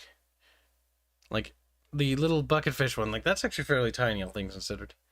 But this one is much bigger. And so, yeah, those will be on the website. So they should already be on the website, I think. So, yeah, you should be able to print them and have them for yourself. They look fucking awesome. It turned out really good. Good job, Baffios. Oh, no, it just resized it for myself. Oh, so you can actually make it bigger, too? Beefos! Beefo's like, Beefo should have kept Beefos' big mouth shut. Beefos make it bigger. Look at it. It looks pretty good big. Look at the boobs. Little melons. And the details on the shoe are actually what I noticed the most. Like the little shoelaces and like the little crinkles in the leather in the shoe. It's actually quite nice. I'm surprised how much actually makes it through. Not bad. The guns look good too. Neato Cheeto, little beefos. There we go. Alright, so what did chat vote for? Let's do the opposite of it. The vote's over. I've decided.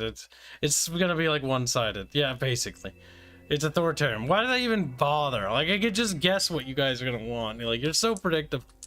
She's like, you're just making fun of them. Another event? Investigating debris. The wreckage is from a ship whose engine overloaded. There is some antimatter leaking out of the reactor. We can safely recover, but the real prize is the volatile remains of the slipstream accelerator. Slipstream accelerator? +1 fleet moves? What does that mean? Fleet move. Or fleet to move faster. That was powering the ship. It'd be risky to collect, but it could be a powerful ship upgrade. Antimatter? 52% chance to unlock the fucking thing. Or +1 to antimatter. Oh, that's hard. We don't have an antimatter resource. But at the same time, that technology chance is such a... If we could get slipstream drives, that'd be pretty good. Slipstream accelerator, sorry. We'll risk it. We'll see if we get it.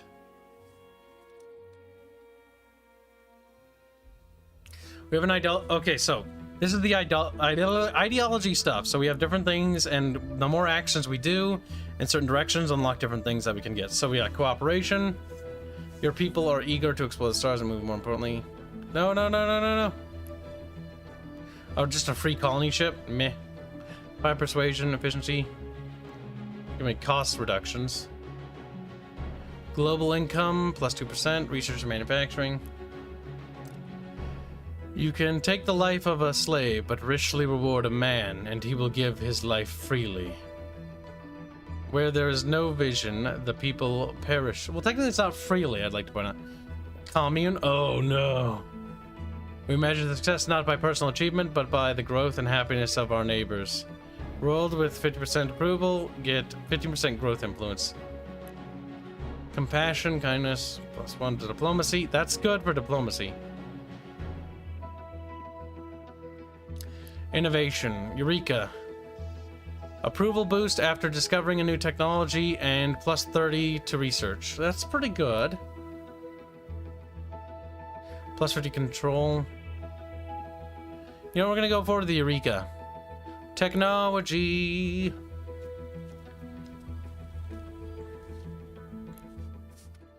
I like how the sub-menus have their own music in this game. Our talented crew is able to recover the slipstream accelerator without causing detonation. I didn't doubt them for a second. I mean, I did. But we did it, shit. We have slipstream accelerator unlocked already? Or is it on the research tab? Bucketfish, answer me! I think it just unlocked it early? Or did it unlock it for research earlier, or did we just have it? I think we just have it, maybe.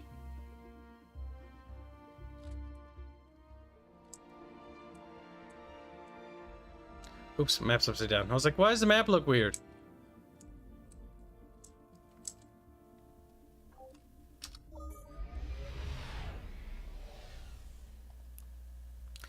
Alright, so there's different star bases, that's right. Military star base and communication. Dedicate star base to extending your cultural influence and its assets, and collects nearby strategic resources.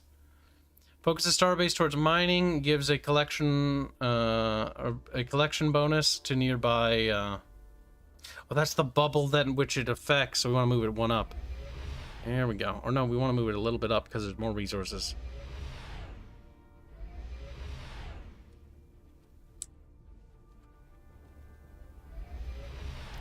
It's like right next to the fucking sun. But hey, that's like the perfect spot. No, it's not.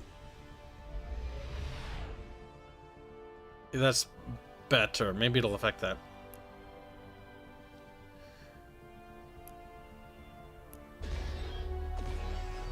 Oh my god, we did it! First Durantium mine! Whee!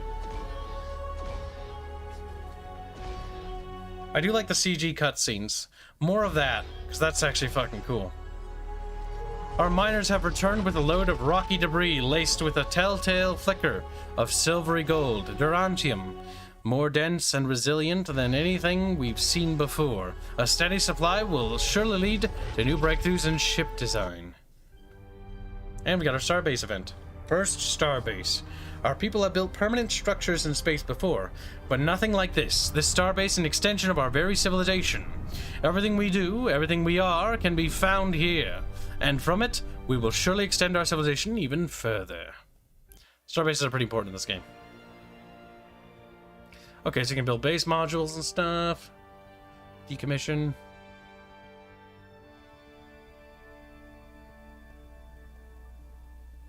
You can see it's got some defenses and its health.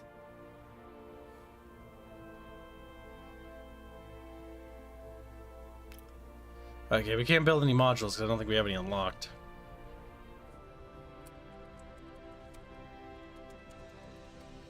There, the Green Branch Station is what it'll be called.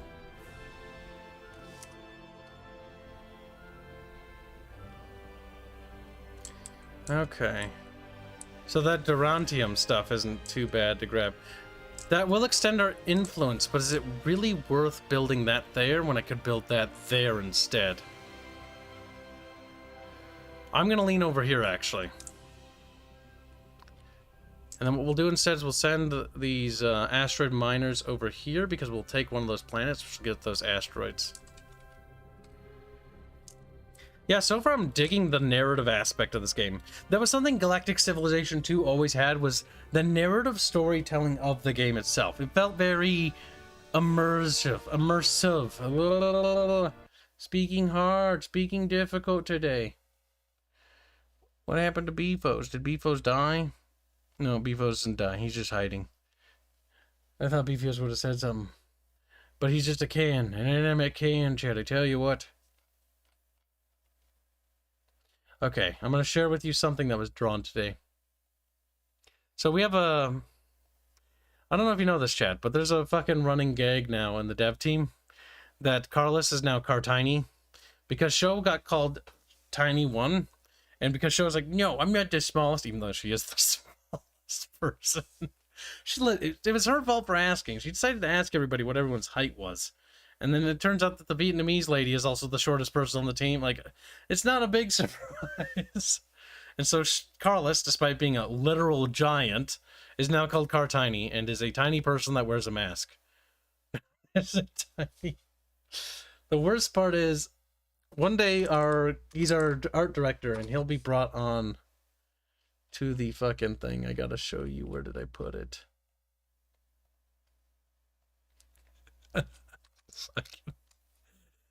You guys have, he's only been on a couple of times, but I swear to God, he'll be on more. And so Carlos's nickname is Car Tiny, and that symbol there is because when we were working on the storyboard, he drew a face, and this is where it started, because he always does masks and silly masks.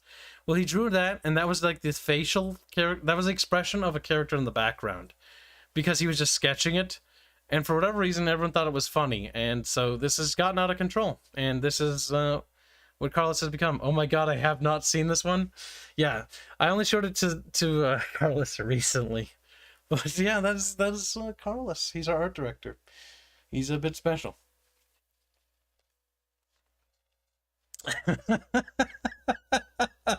I can't get over it. He's the guy who absolutely has a fascination with faceplates. I've given him more creative liberty as time has gone on, mostly because we work together better, and also because he has really good art design ideas. Like, they're really solid. I mean, to be fair, our art team on Battle Damage Studios is incredibly amazing. Oh my God, there's another amazing planet there. Fuck you, game. It's literally gonna be impossible for me to get there in time.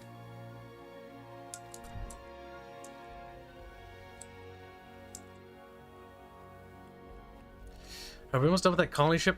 Boy, I could certainly use it. Can we rush it? It'll cost us more money, but honestly, I think we're going to want to rush colony ships as much as possible. The more we get, the better. And I want that Durantium ore.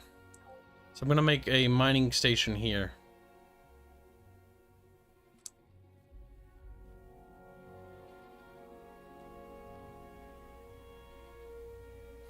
Interesting how the borders work, actually. I do like how this faction gets 2 colony ships, it seems, per thing.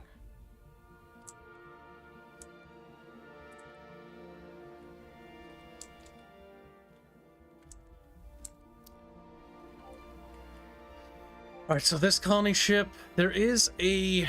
we want to spread out so we're not all consolidated in one spot. So we'll grab that planet there because it looks pretty good. I'm so far liking our little galactic empire. It's becoming quite strong.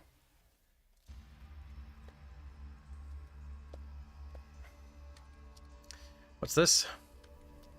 Little explorer ship has explored over here. It's the edge of the little sphere thing, isn't it? Yeah, I think it's like a bubble. I'm not quite sure how this game works. Because there's like little spheres now, and they're called sectors, I think. And each sector is sort of connected to other sectors. I think.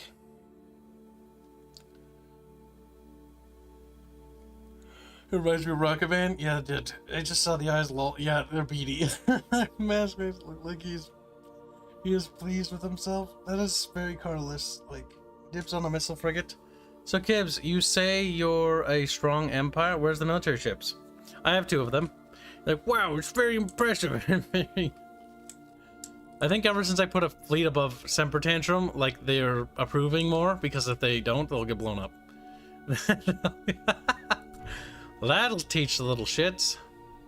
Are they still building the buildings I want? Oh my God, I think they are. They are. Oh wow, it takes them a while. Alright, Semper Tantrum. I'm gonna assign a governor here. Now, characters, I hope they don't have lifespans, because if they die, I'm gonna be so sad. Do you see an age stat anywhere? Spent several of his years living under his assumed identity. I wouldn't mind it being arcadey, because having them live forever would be nice. Increases transparency ideology. No! Minus 20% resistance. Underminer. As a diplomat, reduces the resistance of the civilization they are assigned to by 10%. Interesting. Infamous. Minus 25% to tourism. Toxic as a diplomat. Yeah, they're not very good. Transparent and libertarian. We're gonna assign him purely because he's actually got some good stats, but he's a bit tarded. Alright, so we're gonna start building on this planet. So manufacturing. Build up that special tile.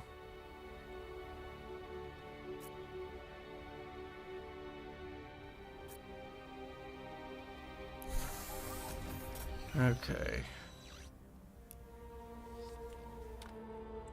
There's some decent worlds here actually colonized too. That'll build in 2 turns. That's actually not bad. We'll build those military vessels because they'll be fairly snappy to build. How much to build another star base? A constructor is about 4 turns.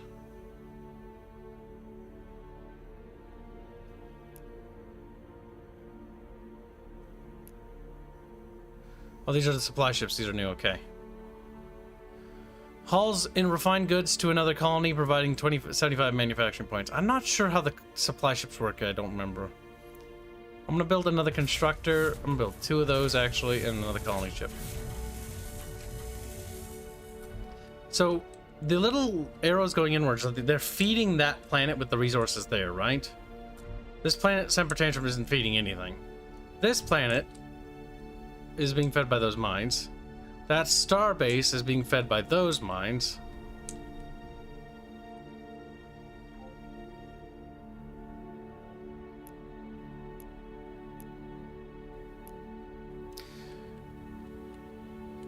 And now, these are going to be Durantium mines that are going to be feeding that. So we'll actually be getting a fair bit of Durantium. Yeah, look at that. We're actually generating a fair bit as a resource. That's not bad.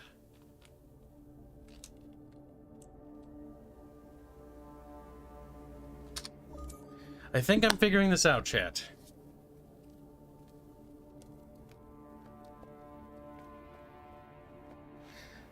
Oh no, they have a planet over here, chat. Disgusting.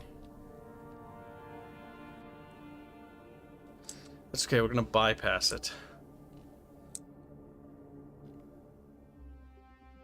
Extreme colonization, yay! Planetary adaptation improves the quality of our planets. That's cute and stuff, but no.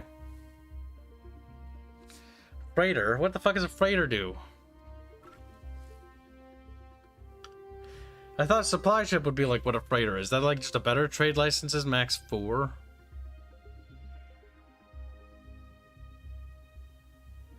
Free trade, freighter, MO. I don't know, chat. I don't fucking know nothing.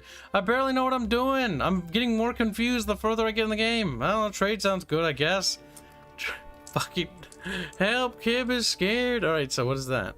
Snipers? Snipers. Aren't you another faction? Well, I know of 1 people.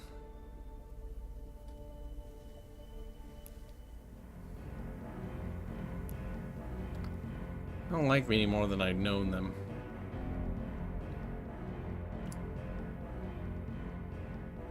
Exploration treaty, peace treaty.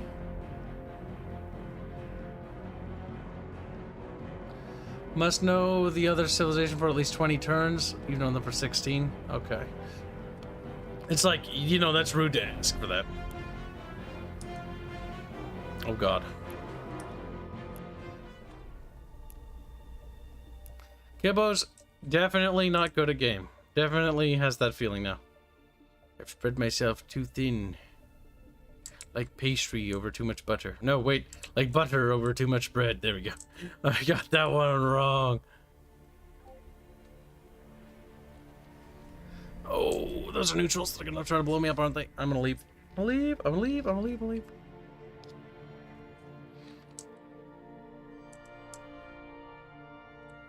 We need more buildy star bases. The Stargazer should be able to move very quickly. Yes, it can. It's our special precursor ship. We get 2 of them? Hell yeah, motherfucker. Alright, we'll send that one up there. I'm gonna use this one to monitor the situation down here, and then we're gonna start looking up there. Alright, you know what I'm gonna do? I'm gonna cancel that.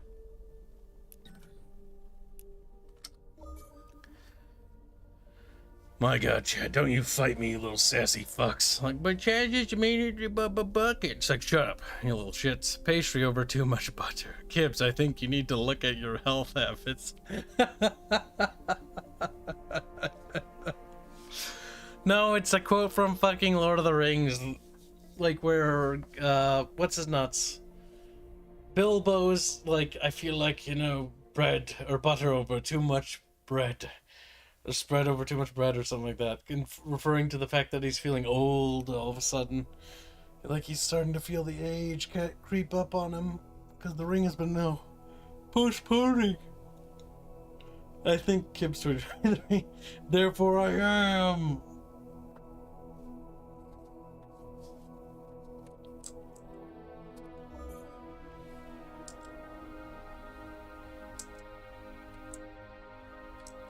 Now, this world should be colonizable, right? I have oceanic, I think.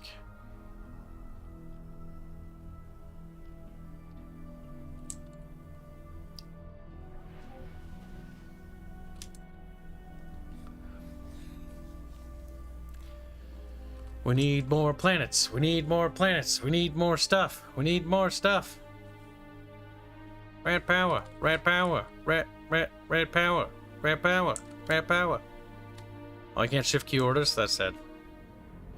We are getting a lot of reports from our people regarding the ease of working with your people.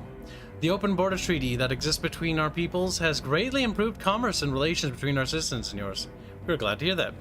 Actually, I think the Mimit and the Yor... I think the Yor might be an ally.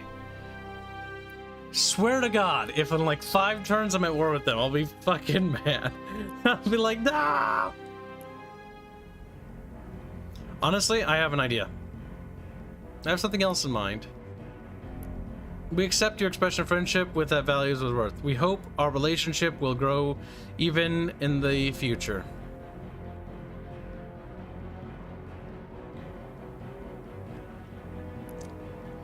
Yep. Look at that. We have an open borders treaty with them. As a positive, you are outside of your traveling range, your skill diplomacy, you have proclaimed friendship with us. So honestly, like, that traveling's gonna disappear, but I think we're gonna make progress here.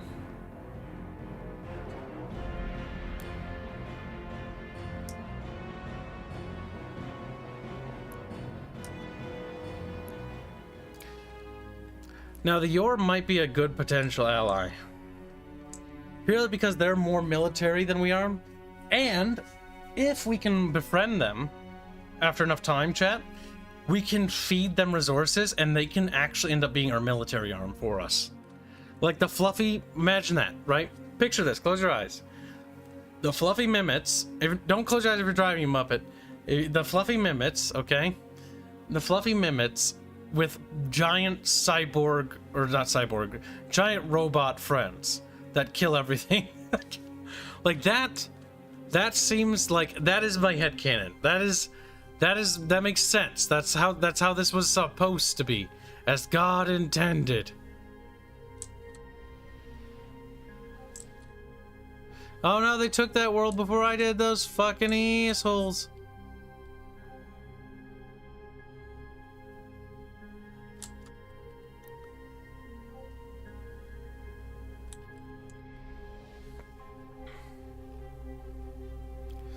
Thulium. An unusual ability to vary density, making it incredibly valuable for kinetic weapons as well as prized building materials. There's a lot of that resource substance there. Now, I'm happy with the amount of duranium we're getting, or durantium. We actually have a fair bit of durantium.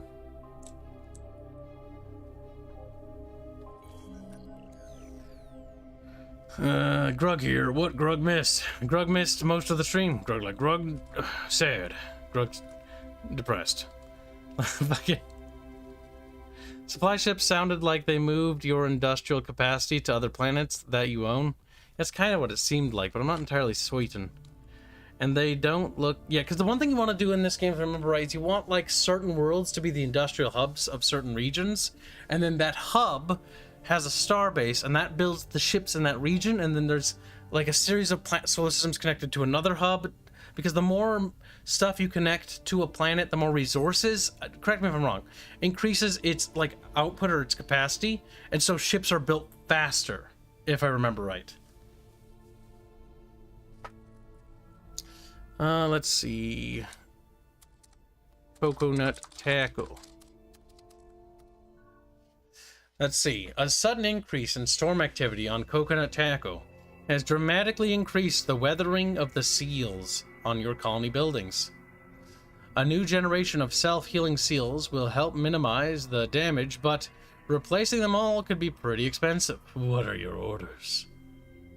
Install the new seals, whatever the cost. My 10% gross income.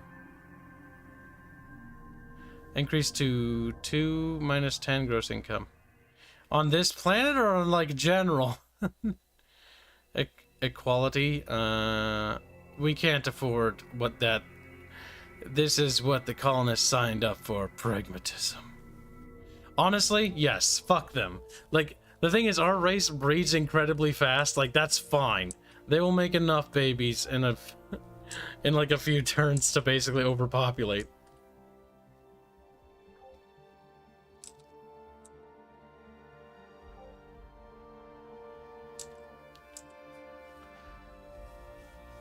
Hey, Ray, I just randomly take my nail.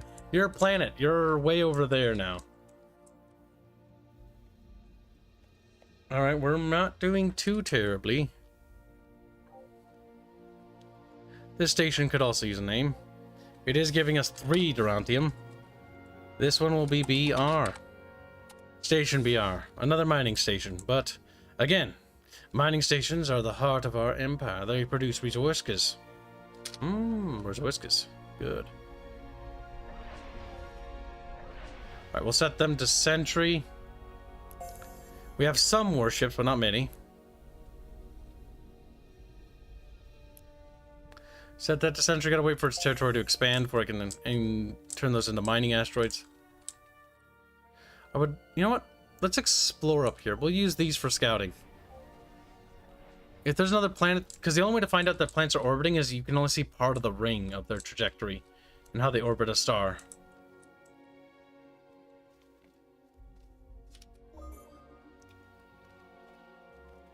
Also, yes, this is an Epic exclusive. No, I would not recommend picking it up yet because it's A, on Epic still. B, it's early access. Why not wait? Like, it's no real harm in doing it. Now you can be like, hey, why do you play it though? I'm a streamer. Like, if I need to stream shiny new things to trick you into coming in here. Like, sometimes I have to do that. You made me into this chat. Like, why? Control relics increase your control per month? Oh wow, that's kind of cool. Now is it build a xenoarchaeology module on any nearby starbase to study this precursor? Okay. There's another precursor anomaly. The precursor stuff is like the Forerunner race, basically. This anomaly is a rare, powerful treasure for anyone that can deal with its powerful guardians. I didn't see any guardians.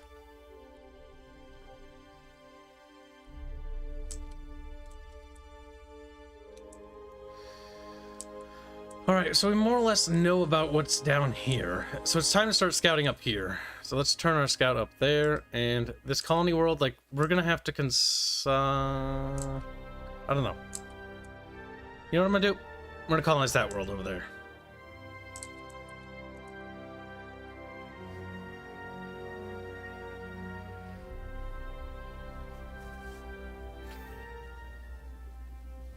Let's see, trade networks complete. Let's see, unlocks cargo module, free trade, embargo. Okay, that's a free trade thing, so maybe we can do that with them. Does increase crime by 5%, but trade route income is plus a bit there. Trade license max plus 4 and unlocked trader.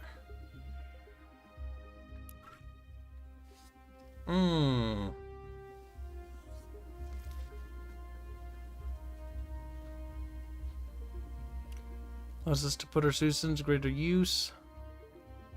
Create soldiers, rationing policy, draft civilians for executive order. Stellar Forge and Surveillance Center unlock. Spice Market. Free media policy. Eye of the universe, sensor range. Subspace streams visible. Okay, that could be interesting.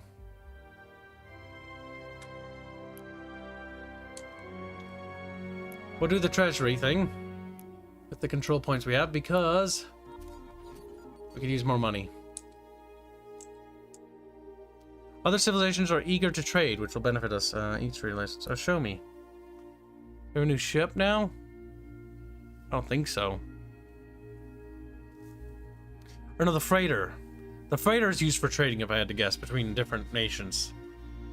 Large but fragile ship used to establish trade routes. Okay, so we want to queue this bad boy.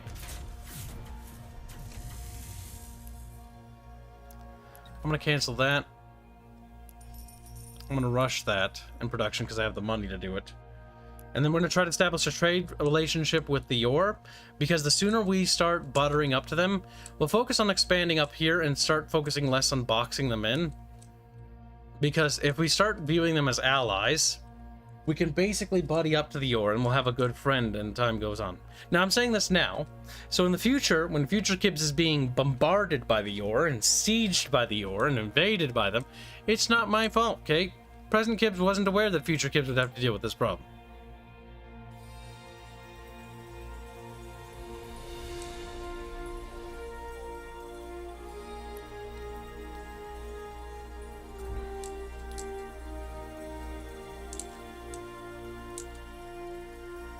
Alright, not bad, not bad.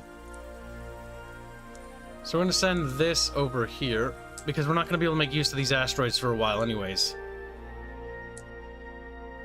But we can make use of those asteroids, which gives us more resources. See, one thing I've noticed is, so all the local resources are pulled to this planet, which are then shipped back to the central world here of Fen. And all that's shipped there, right? That's how that works. At least based on how I'm seeing that work.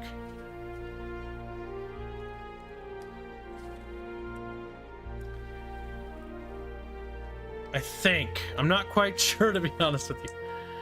Now, there is some stuff I would like up here. Like this thulium resource is quite nice. There's also quite large thulium deposits down here that I would love to snag before they get too expansive.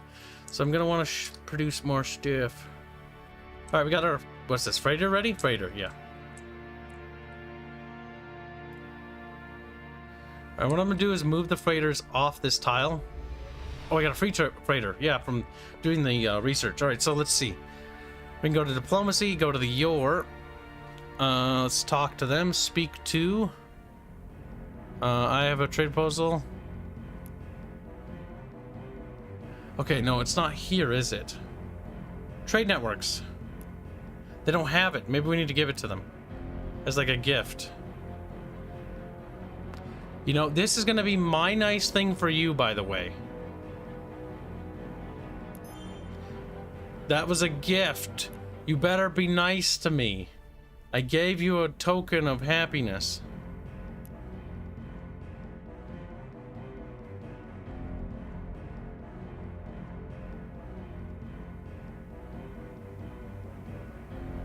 Okay, I'm just reading that. All the things we can do. We have 2 artifacts now. What's this? Echoing Hearthstone increases our influence, and Precursor Archive. An archive of nearly limitless knowledge. By activating it, we can instantly complete our current research. Let's hold on to that for a rainy day.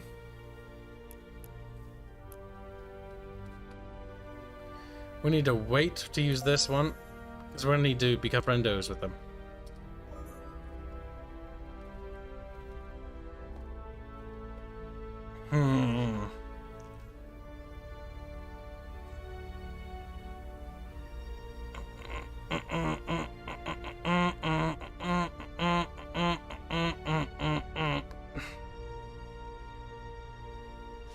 There, we built more.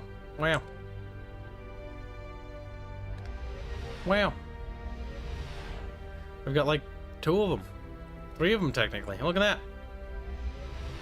Oh, can't have groups of more than that many. Alright, so we can't really do anything with you guys yet. No, I don't explore. That's ridiculous. Oh wow, they got quite the engines. Not that bad. Not the sensor range, though.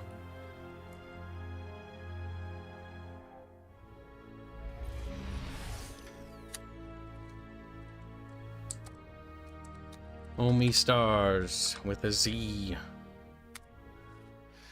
Let's see. Sentient planets. A small group of aliens you initially mistake for a corpse. Or a copse of trees. Okay. I misread that as a corpse of trees. Like, what? The trees lives here. They claim they can speak with Omi stars. Can they speak with you? Like, oh my god. They offer to show you how. Although the planet seems disinterested in your day-to-day affairs, it might be possible to communicate with it further. What are your orders?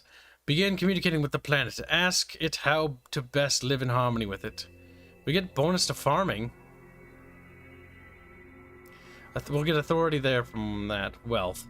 We could use wealth, but honestly, if we turn this into the breadbasket to feed our empire, not a terrible idea.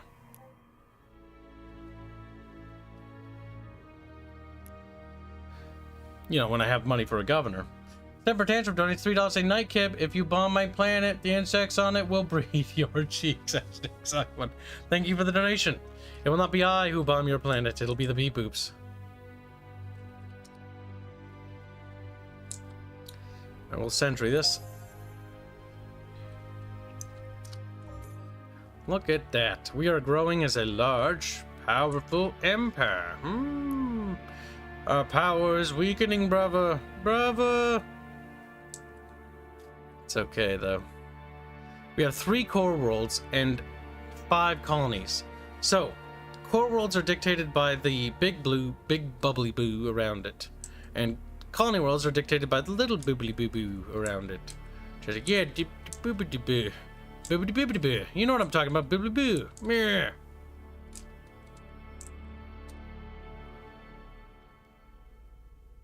Ooh, those are hostile. Let's not be here anymore. Let's go somewhere else. Let's go down. No, straight down, straight down. Yeah, better. All right, go away.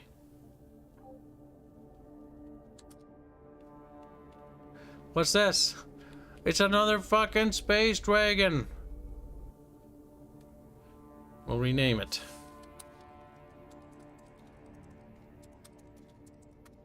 It's the second space dragon we've ran into.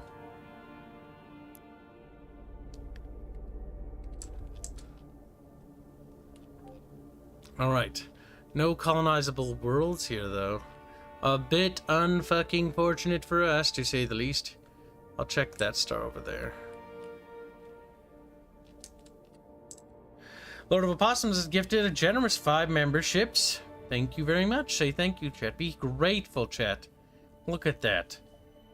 What, like 20 or 30 more? No. 20 or 30 more memberships and we'll get another emoji, chat. Wow. Getting closer.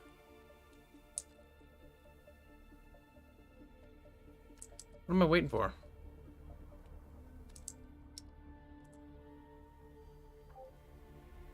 Hey.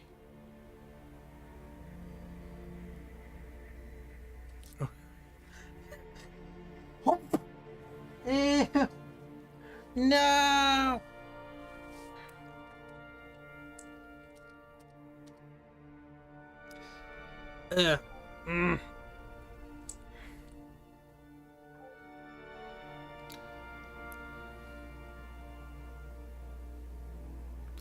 There are ship upgrades available. Kibos fucking confused-os.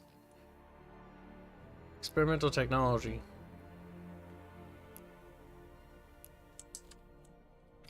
I'm not sure, chat. What isn't doing? You can gift through mobile now, says Lord of Opossum for $2. Thank you very much for the donation. Didn't know you could, but hey. The more you know, little possums, the more you fucking know. Why can't we end our turn, chat? What is going on? You little bucket fish. What? Kibbo's confused. There are ship upgrades available. For this ship? Short-range missile volley, attack an enemy fleet, base up to 3 tiles away. That doesn't quite really do the thing I need it to, does it? Oh, here we go. Slipstream accelerator, moves faster. Communication terminal, sensor range +2, moves +1, hit points +20%. Durantium, but we get more hit points by 20% and 4+ more hit points. We'll take the Slipstream accelerator and make this guy move faster. He's a survey ship after all. Now we should be able to end our turn. Never mind. Guess we can't. Guess we're gonna be here forever.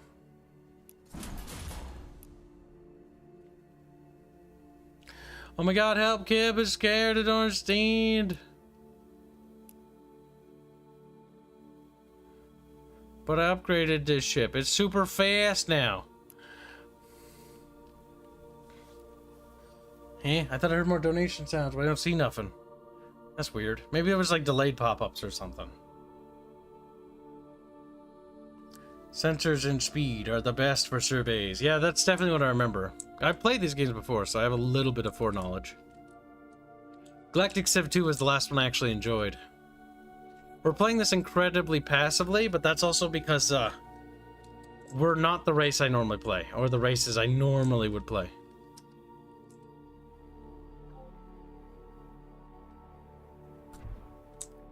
What exactly are we waiting on? I'm very confused, chat.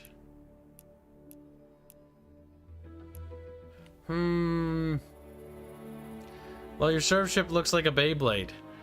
Yeah, it kind of fucking looks like a Beyblade. Hold on, Kibs is gonna save because I'm not quite sure. We're gonna call it confuzzled because we are confuzzled. Just a little bit, you know? What was wrong with 3? Never really played.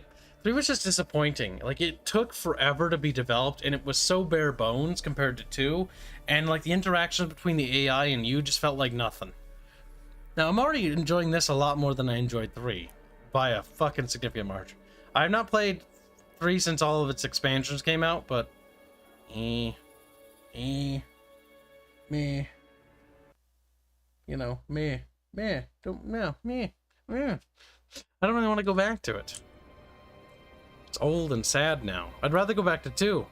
Look, that's older. It's like, well, it's not sad though, is it? Didn't think about that, did you? 3 was Stellaris, but even less fun. Yeah, basically. What haven't we? Hold on, chat. What are we not pressing?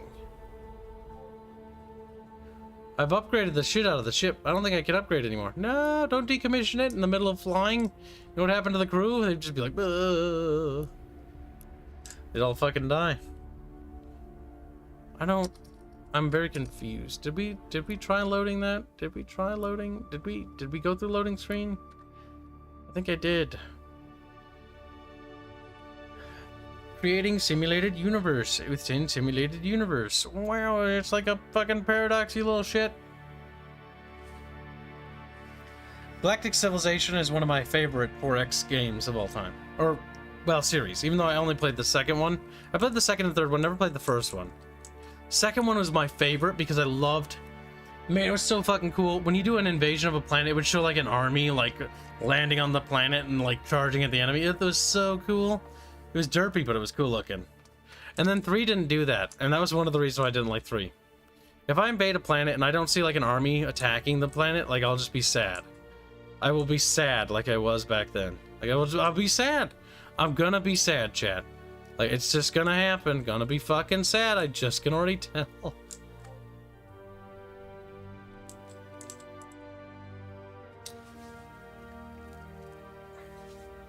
Oh, there's an asteroid belt that's worth mining over there.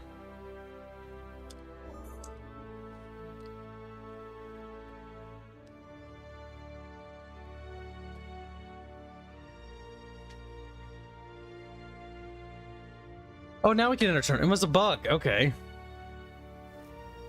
It was like, yeah, that was weird. We couldn't end our turn there. I mean, it's early access, so there's gonna be bugs. Boop. That area grew a little bigger.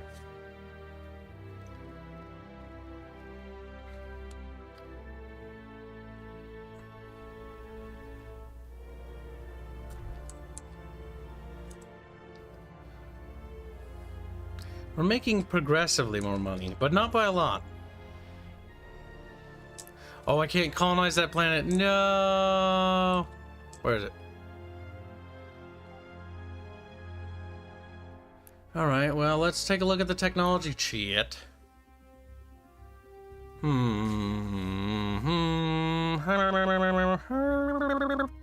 don't know what to... Tech Navigator. Planetary adaptation will unlock environmental engineering, orbital precursor nanites, ancient studies center, precursor world, and more habitable. Artifact, this is precursor stuff. See, environmental stuff, terraforming planet, techopod. Ooh, terraforming, that'll be useful. Dino conservation, soil enhancement. Planetary soil upgrade, habitat improvement. Infinite garden. Upgrade housing, upgrade housing.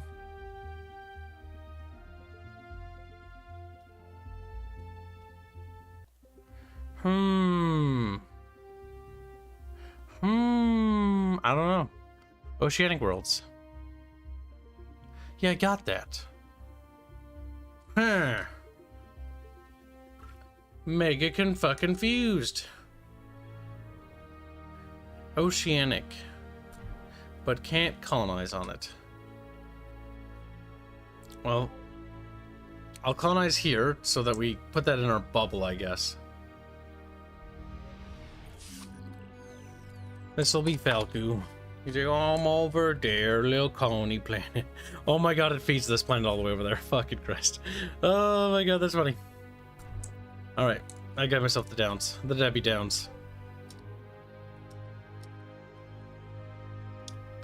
Set to sentry.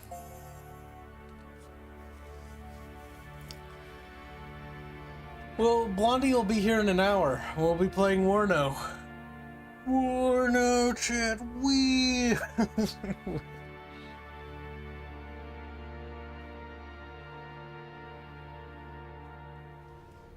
Holy shit, Space Dragons.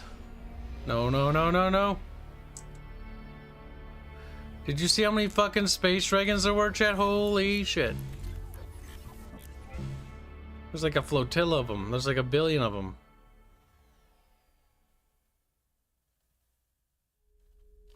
Right. There's a lot of Space Dragons. I'm not sure if they're hostile or not. I'm not entirely certain, but I'm gonna go away from them.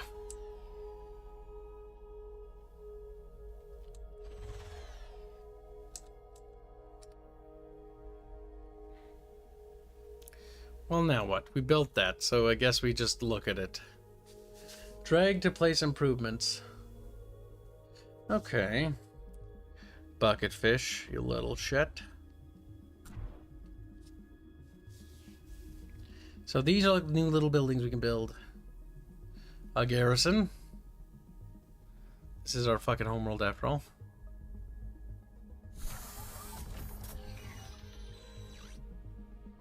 A trade network.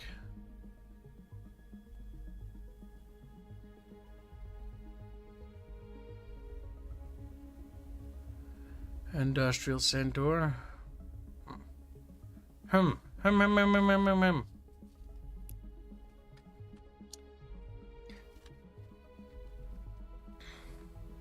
Now let's check the diplomacy. It's been a couple turns. You must wait longer to trade with civilization. Why must I wait, though? We don't want trade right now, bows. Bows. MBS Constructor. Big thinkies, chat. Big fucking thinkies.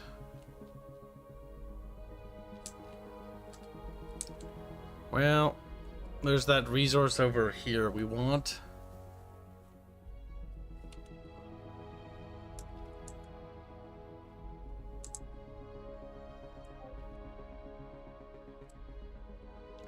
And there's two etheliums next to each other over there. My god, there's nothing I can build here. Reap.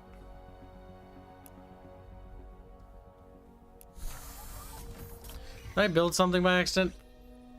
Oh no, I built the shipyard by mistake. Fig. Oh, that wasn't what I intended to do, but that's sort of what we ended up doing. That's a colony. This is a core world, really. That seems like a better core world than this world, though.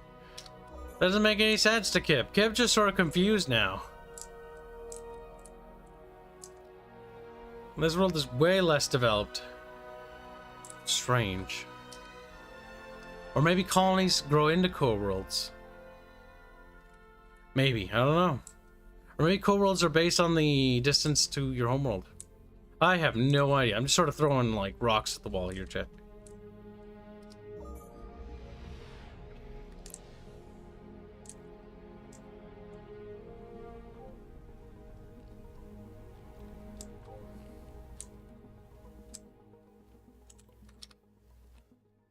Alright, so we know that there's like space stuff, okay.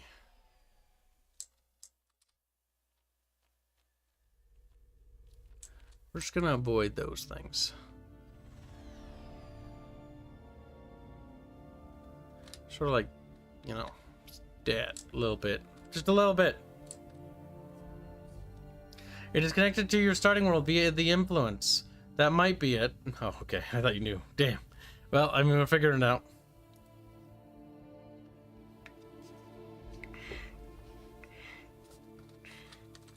Listen, Puglord, there's like 50 of those things, okay? We're just fucking fluffy little space people. Like, we're literally just fucking little bite-sized cheeseburgers waiting to happen. Oh my god. When you're just a cheeseburger, just a filthy fucking cheeseburger. You would understand if you were a cheeseburger. I'm gonna colonize all local worlds. Because A, I can. You got random capitals because my caps lock was on at the weird times. No, inverted.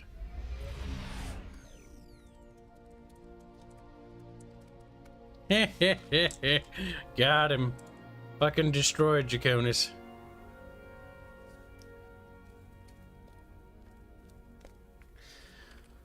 Alright, we'll colonize every single world we can. We're gonna be the great colonizers, as it...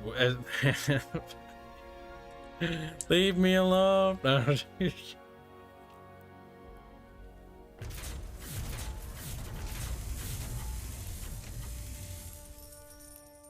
gonna rush more colony ships done. Because why? I don't know. We're just gonna spread like a virulent plague, I've said many times. Virulent plague, cross the stars. You know the deeds. Otet name. I'm gonna run out of fucking chatfish after long. Alright, mutations were, despite the equipment and protocols set up to protect against the massive radiation of Potenam Baknam, mutations are a fact of life for those who live here. A talented local surgeon believes that the most extreme cases might not be worth the time spent to heal them. Instead, suggests that we use those subjects as organ harvest donators for the less critical patients. Never. All of our citizens deserve the best possible care. I like the way the surgeon thinks. Promote him into a government role. It is a reasonable request, and we can make money from the organ sales. Yes. Listen, we breed like rabbits, okay? We're literally a commodity.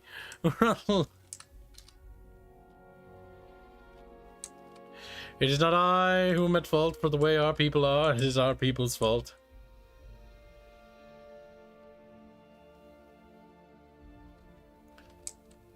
And so the little bucketfish were sold.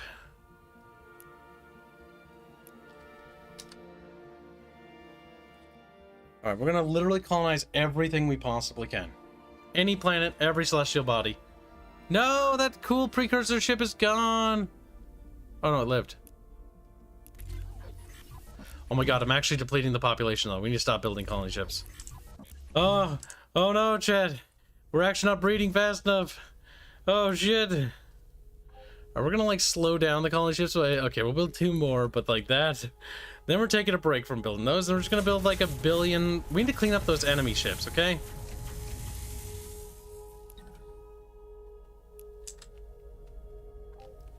Now, colony worlds, colony worlds. Where are the little colony worlds?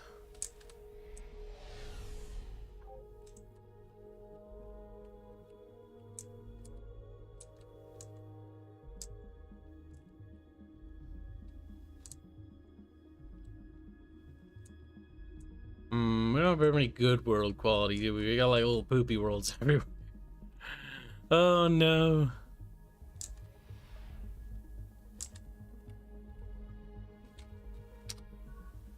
Let's see, making new friends. The strange readings we've detected in this area appear to be a residual effect of a dimensional rift, one capable of drawing ships from other universes. As if to prove our theory, a strange golden ship wobbles out of it and hails us. After a brief, somewhat unpleasant conversation, it becomes clear these creatures are called the Taiwam, and they are fleeing some horror in their own realm. They would like very much our protection and know that's wrong. Not protection, friendship. Oh, they want our friendship. We could be friends. Our people will hate them. Send them back through the rift. Like, eep.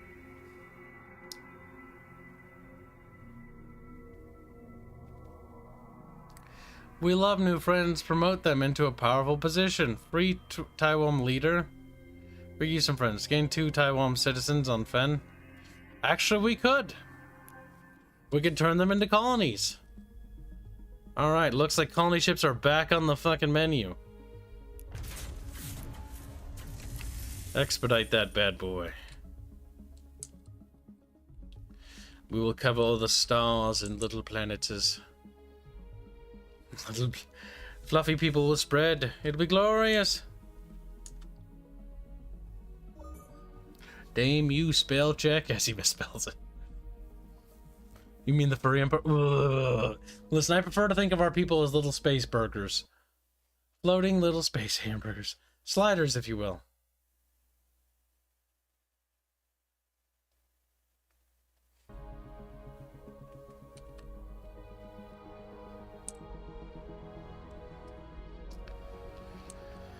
We have discovered that this star has planets. Alright, time to float away. Wait.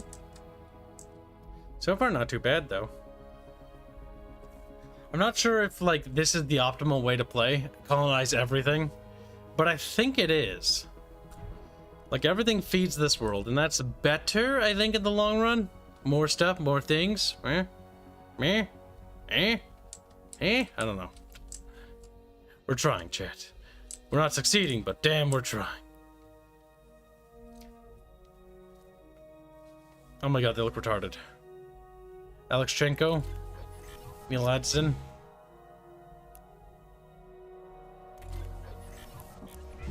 They look derpy.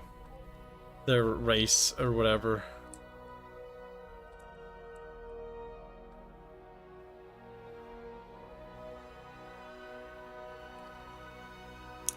I'm a little worried they're gonna bump into something nasty over there, but at the same time, we do need to colonize those planets.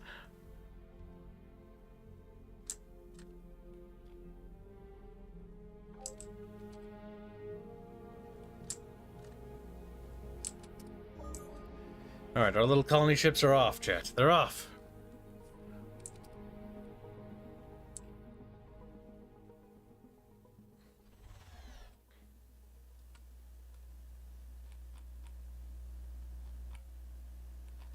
More dead worlds, Christ. Well, I mean, we're making good furry burger. Ugh. Fine, the Burger Empire. Wow. For your Furby tribbles, probably is.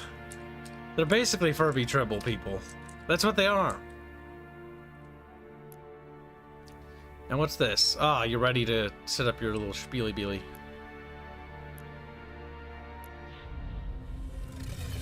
The first thulium mine. Thulium is not much to look at, surprisingly dull in texture and color. It's only in higher dimensions that it shows its true character, a stable form of neutronium, a material of enormous density.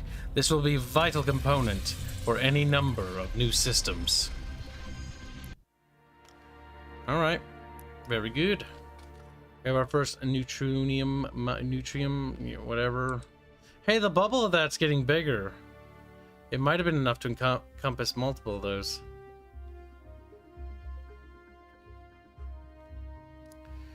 Let's see. Upgrade housing, protect the planet, genetic manipulation.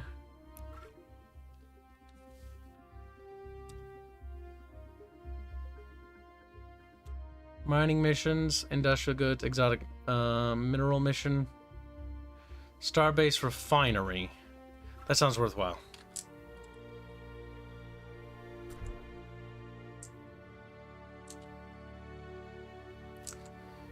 Sounds worthwhile. Bucketfish. I'm like, oh, bucketfish. Ooh.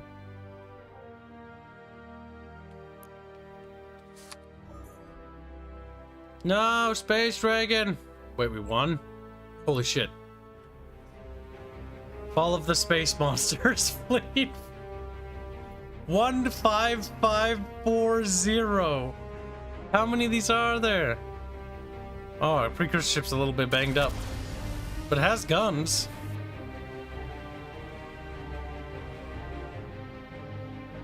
I like how the Space Dragon is literally smoking.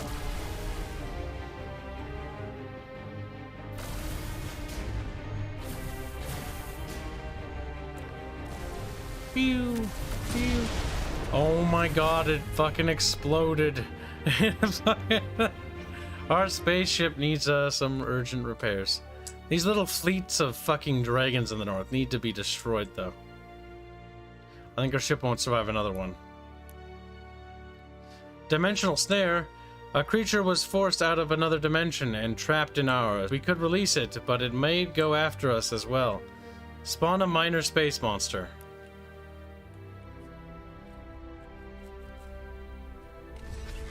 Do we control it? I don't think we control it.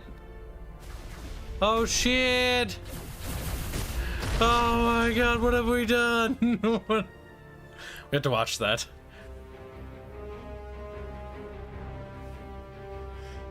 Right, so we accidentally released a fucking giant space dragon next to our capital. That's totally fine and fair and balanced. Cause I thought maybe I could control it. I thought I could use it.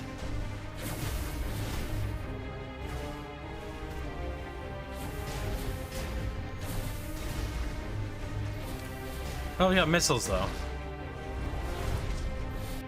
We lost one ship there.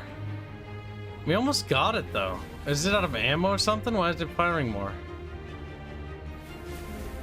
Yeah, well, it's dead from that salvo, I'm pretty sure. Nope, it's still alive.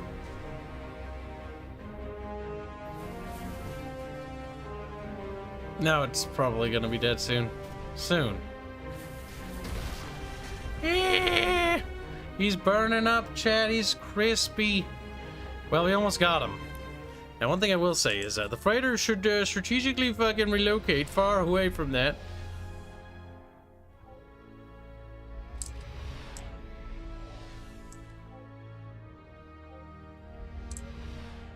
There we go. Now, how long till the first warship is ready for production? Let's put that to the front of the queue.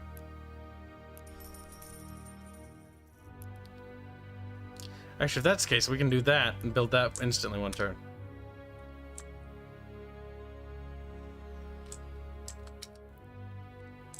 It seems like there's no factions up here. I think I'm only sharing my sector with one other power. Let's see, what's this?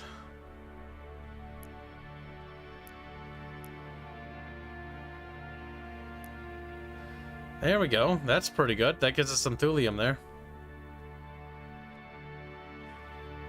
Not too shabby, chatty patty. One more starbase and we can grab even more thulium.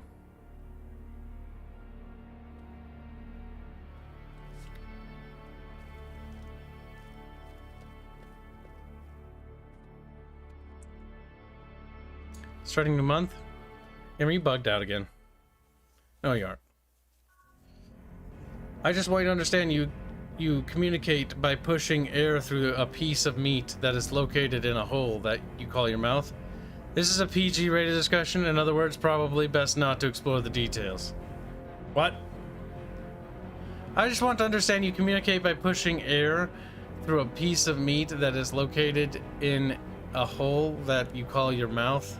Oh my god, dirty.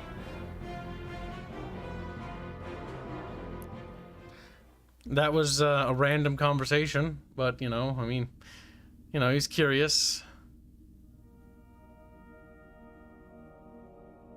We're in a positive relationship, more or less, you know.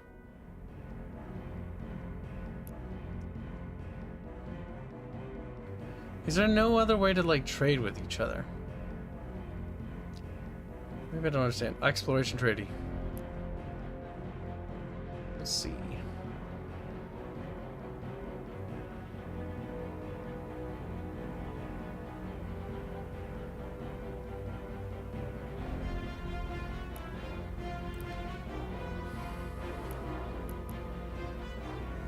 Yeah, it's like all my text, though. I'm not gonna offer you that. An exploration treaty. Oh, there we go. Compute an equitable agreement. There we go. Alright, now we have an exploration treaty with them, so now we can see what they've seen. And the extent of their influence. Just stop quoting big words. No. Suffer. Suffer as I have suffered. Right, I believe in the power of the me that believes in the power of the you. I think it's time for Space Dragon to die.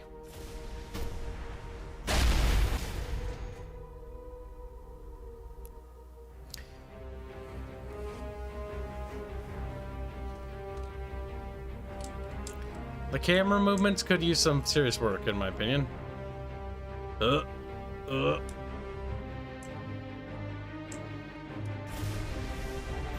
Yeah, we can see a lot more when we do this. Oh no, he's dead! Now how do we heal this ship, by the way?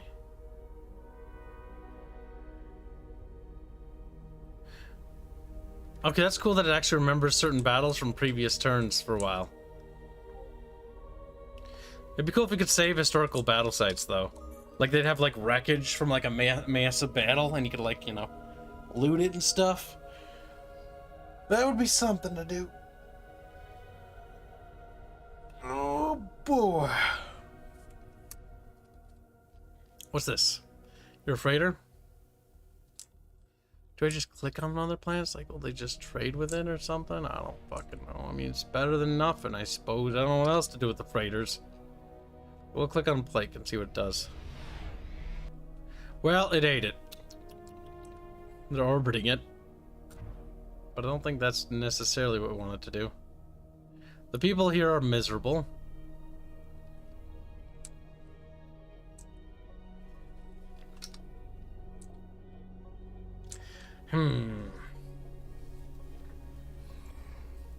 Who would have thought the burger and the death machines would be friends?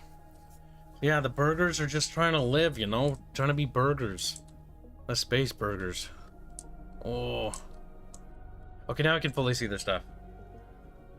This is good. The your and us are coming together. That means my 120 to 153 is basically additive.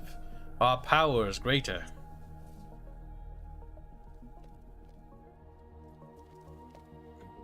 Actually, they're smaller than I anticipated. But we can see what their empire is doing.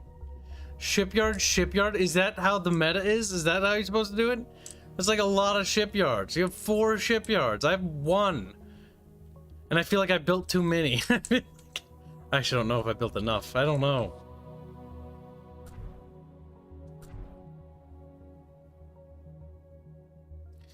I'm not entirely certain, to be honest with you. But what I do know, Bucketfish, is that you are a simple fish. Like, let's see, the interview. In an interview, you were asked what you feel about your citizens' need to succeed as we explore the galaxy and encounter aliens. What are your orders? Cunning. Innovation, persuasion, and culture points. Intimidation, culture points. Deception, persuasion. We need to be persuasive. We're not going to scare anyone, and we're very bad at lying. We need to be persuasive. Okay, the ships are healed again. And that's our first quote-unquote battle fleet. It's not very good. It's kind of shit, but you know, it is something, and that is the important thing, that it is something. All right? We have a quote-unquote fleet, which is better than no fleet. Actually, you know what? Fuck it. You're going to be sent north to patrol the north because we need to make sure that those goddamn space dragons stay away. I think my fleet will get absolutely devoured. But you know, it is what it is. Right. Your geologists have come across an incredibly rich vein of rare minerals, which could dramatically increase your economic output of mech swordsmen. Unfortunately, accessing them will increase toxic gases trapped within the planet's crust. The colonists ask that these minerals be left alone. What are your orders? A little bit of wealth, or a lot of bit of wealth, or a lot of bit of pollution. That's a lot of pollution. That's a lot. That's 20%. Do what you can to extract it safely. Yeah, let's do that. We want some wealth, but I don't want to, like, castrate the planet either.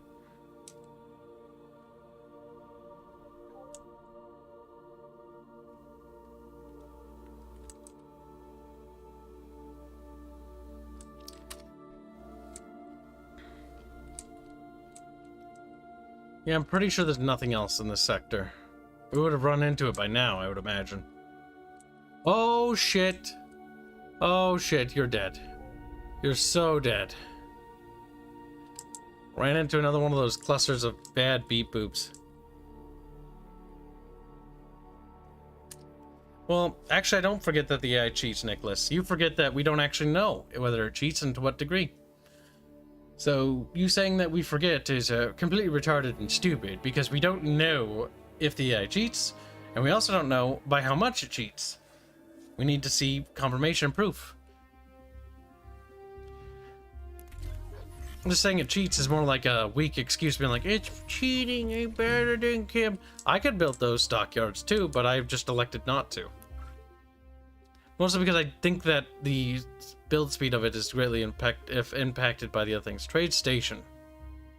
Okay, I'm not really sure how trading works. So let's hold off on researching any more trading stuff.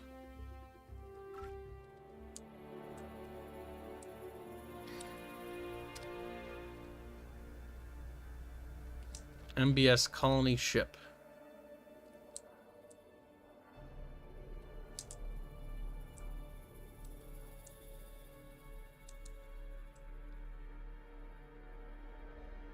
Well, we might as well colonize that planet.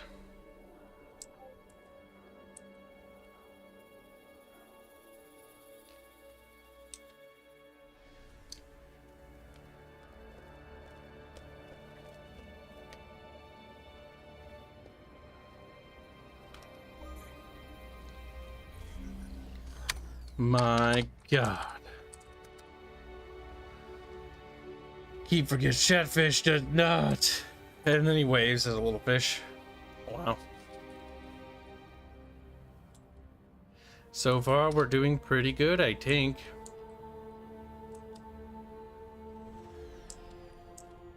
But this thing doesn't have a lot of hit points, so I'm gonna move it back to the cool world because I think it heals over here. I'm not quite sure. Maybe it just heals on its own. It old cells. I have no idea.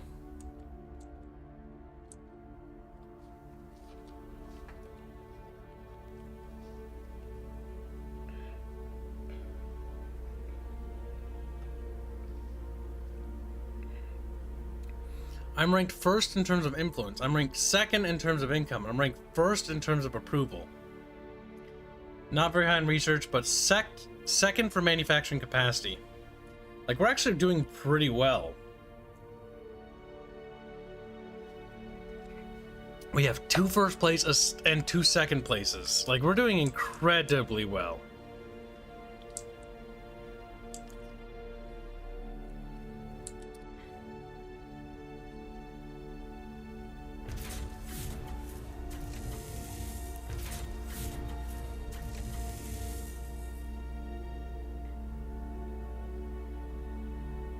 We can produce modules and have them equipped.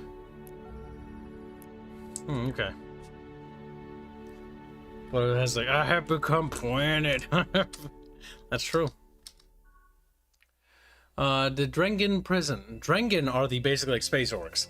We've discovered the remains of an alien prison ship within the debris field. The crew was killed in an attack, but some of the prisoners, including one that calls himself a Drengen, survived within the ship's hold. We could repair the ship, which would serve as a workable colony ship, and turn it over to the crew, but many of the people might question the wisdom of inviting a group of Drengen criminals to join our empire. Many people. What are your orders? I'm sure we can find someone who'll pay for a shipload of Drengan slaves 300 money. Listen, we know damn well that the Drengan would turn us into hamburgers. Like, the only reason why we let those dimensional aliens settle into our empire is because we know those dimensional aliens are actually going to be a part of us because they have nowhere else to go. These guys, they're Drengan, they're orcs. We're going to turn them into money. Happy music immediately plays. Oh no! It's like, you did a good thing! You did! Game, no! Game's like, game, yes! Increased tradition ideology. Social intelligence, resolve, expedition, 5. He's pretty well rounded, but a bit expensive.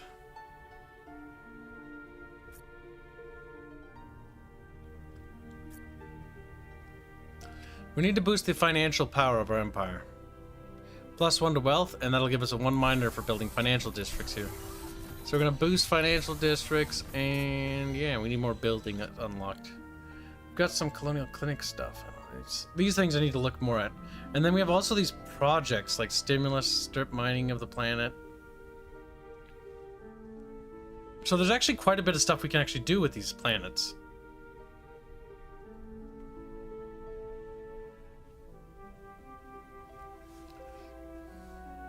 Class 31.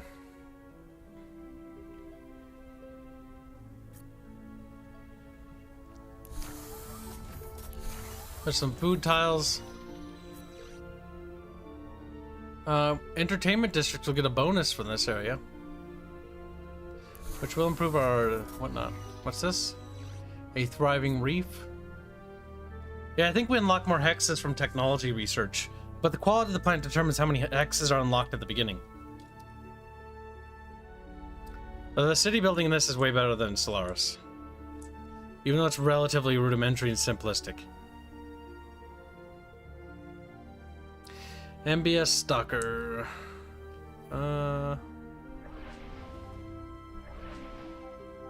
Set you to Sentry.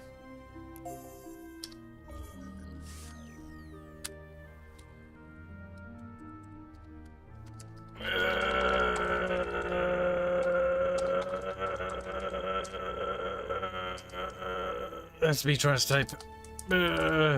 Did it. Archmago Sethra is now a planet. Wow, oh my god, holy shit.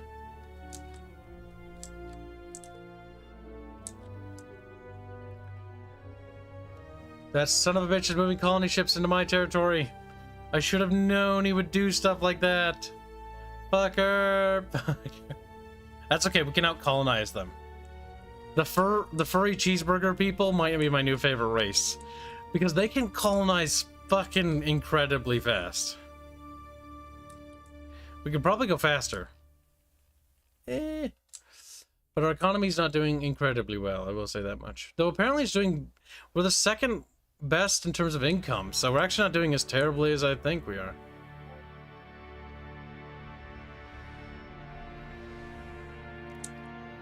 We might not beat them to that planet, sadly. Entirely peaceable, chat. Entirely peaceable.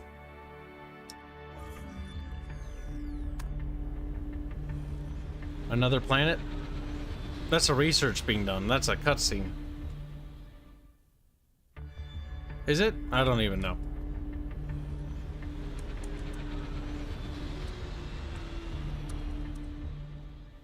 You can be Kislev 91. There you go.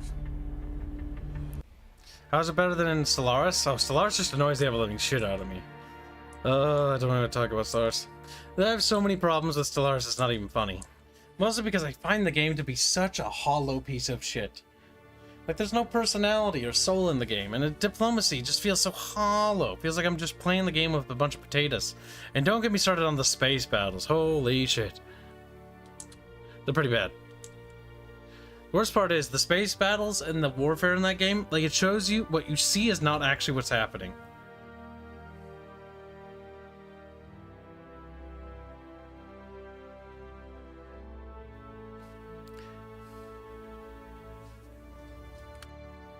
Alright, we need more people.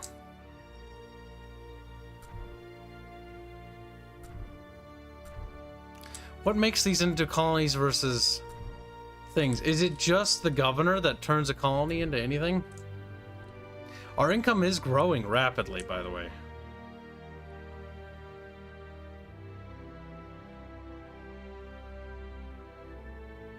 Okay, production yields that mechanical power stuff. Like this plant's 19.2 and 7.2 in commerce. It's not very high. 68.4 in food. That's 16.1. We have a lot of food. Food is not a problem. Not yet, anyways. I mean, it's not doing terribly. No problem. Oh, the planet building in Solaris. So my biggest problem with Solaris is I just do not like how the planet building works. I never did. The tiles and how they have the tile system function is just terrible. Like, you have to clear tiles, and there's other tiles like that that you can't fucking interact with, and how buildings work is just kind of dumb. Like, nah, just not a fan. It's just trash. There are some myriad of problems with Solaris beyond just the planets. The planets are one of the key fundamental things where it's just so fucking boggy. Mostly because Solaris isn't a turn-based game, and so it shouldn't have that system to begin with. Sins of a Solar Empire 2 actually has a better approach. Let's see, deep investigations, +3 research after surveying an anomaly. That's not amazing.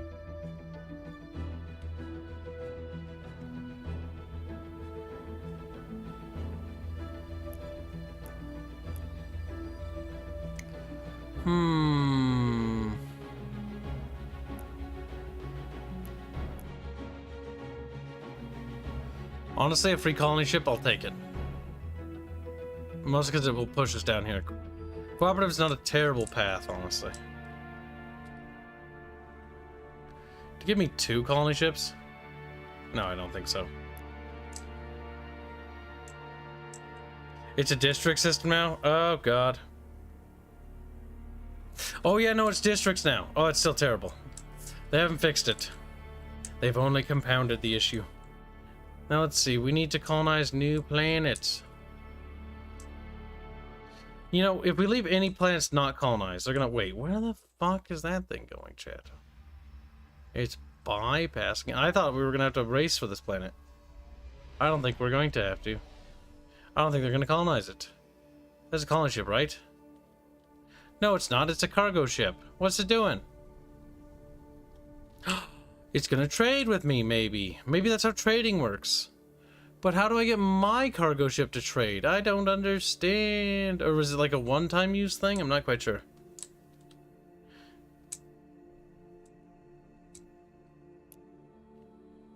We need to figure this out quickly. We have another colony ship, which is fine and dandy dory. But we need to colonize something else. Probably pushing out in this direction might not be terrible. What the hell is that? Illyrium? I know I haven't lost Planet Plague. We've managed to hold on to it. But if you want, I can change that. We can give it to the enemy. He's like, oh. Let you become a little bit of a vassal. Now, I think there might be bad guys over there, but you never know. And the best way to figure it out is to explore. There you are. Are you healing? No, you're not. You have 8 out of 20. I think you had less last I looked, but I'm not entirely sure how healing chips works. Actually, maybe if we have our mouse over, tooltip might tell us. It doesn't tell me anything. Oh, wait, no, we can just repair. Self-repair. My God, chat.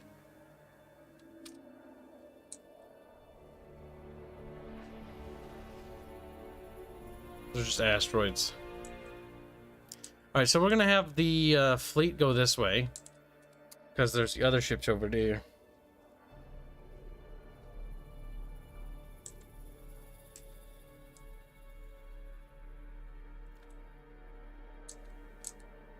Oh God. No, this is Galactic Civilization, not Solaris. You silly fool. Oh, you're making me stretch. Galactic Civilization is a pretty old series. It was inspired by basically Sid Meier's Civ, but in space. Galactic Civ 2 is by far, I think, my favorite. Oh, fuck. There's a lot of stuff over there. If you like Stellaris, you probably, and you, well, no, you might not like this. It's just, this is not anything like Stellaris. And thank fuck for that.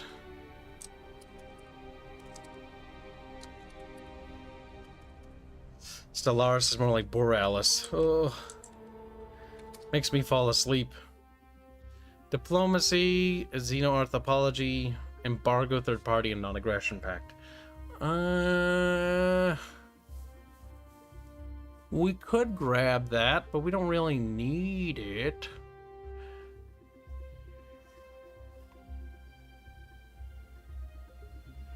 Let's see. Subspace streams are visible. The research advisor recommends researching that. What does it do? Eyes of the universe, sensor range plus 25%, which is good for honestly seeing shit in advance. We might as well grab that. Shadowfox donates €5 to say, I'll trade you a stone thrower for a planet, Kibs.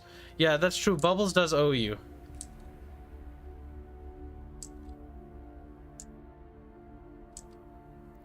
Well, I wouldn't promise you that, Dicer, because this game's early access, so who knows what their DLC policy is. Because that would be cruel of me to say, oh yeah, definitely, when I have no clue.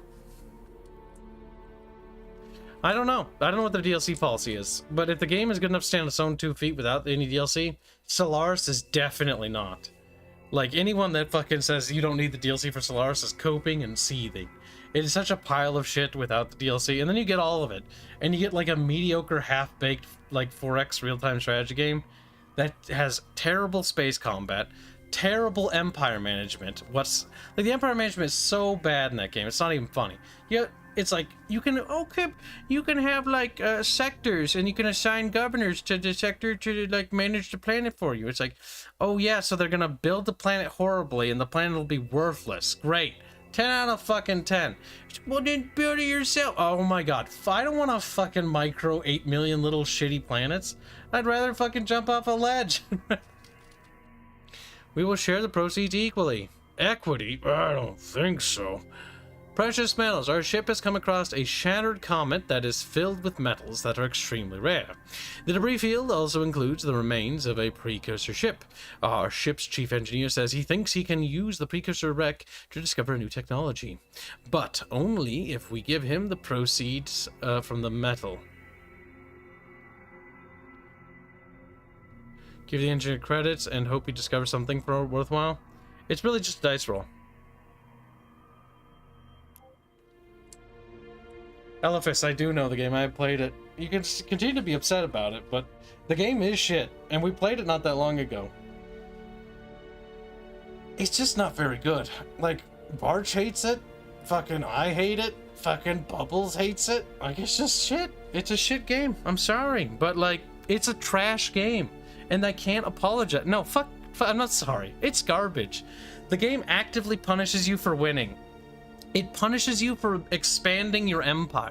Oh, hey, look, Dicer even knows about the thing too.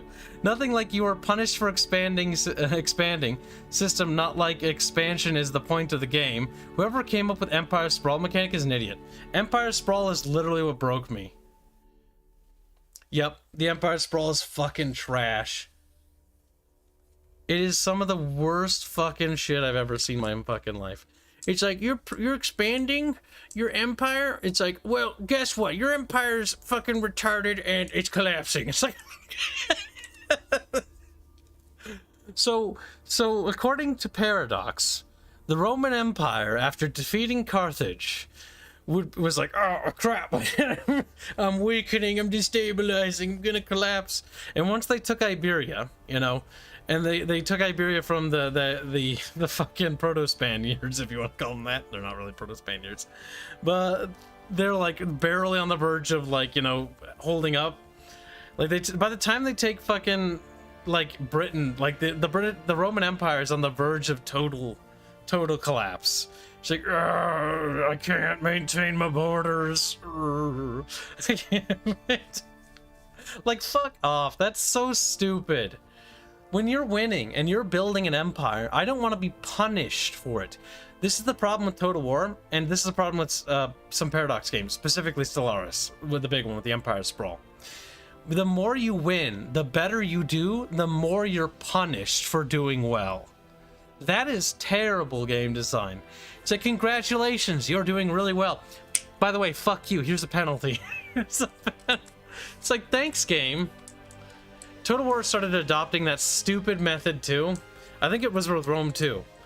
Now, it wasn't as bad with its negatives, but I think Attila was the one that had some really harsh ones.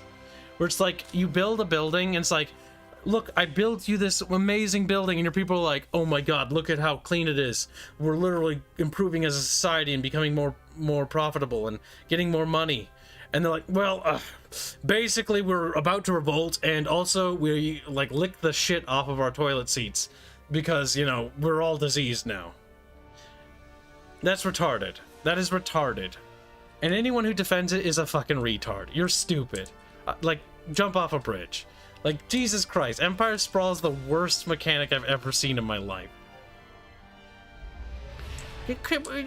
Empire Sprawl is manageable. You just have to... No, fuck up. No. You can manage my mom. Like, have fun with that. You can... Not my fucking problem. This planet's shitty. This planet gets to be named after Elephas. That's what you get. You get to be a little poopy planet. Actually, you know, it's not terrible. You know, it's not as bad as it could be. Could be worse. It could be Semper Tantrum, where pollution and crime are on the rise.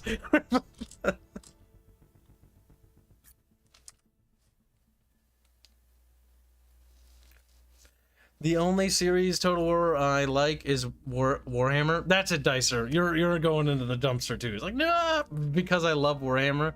I bought Total... Okay, that's fair.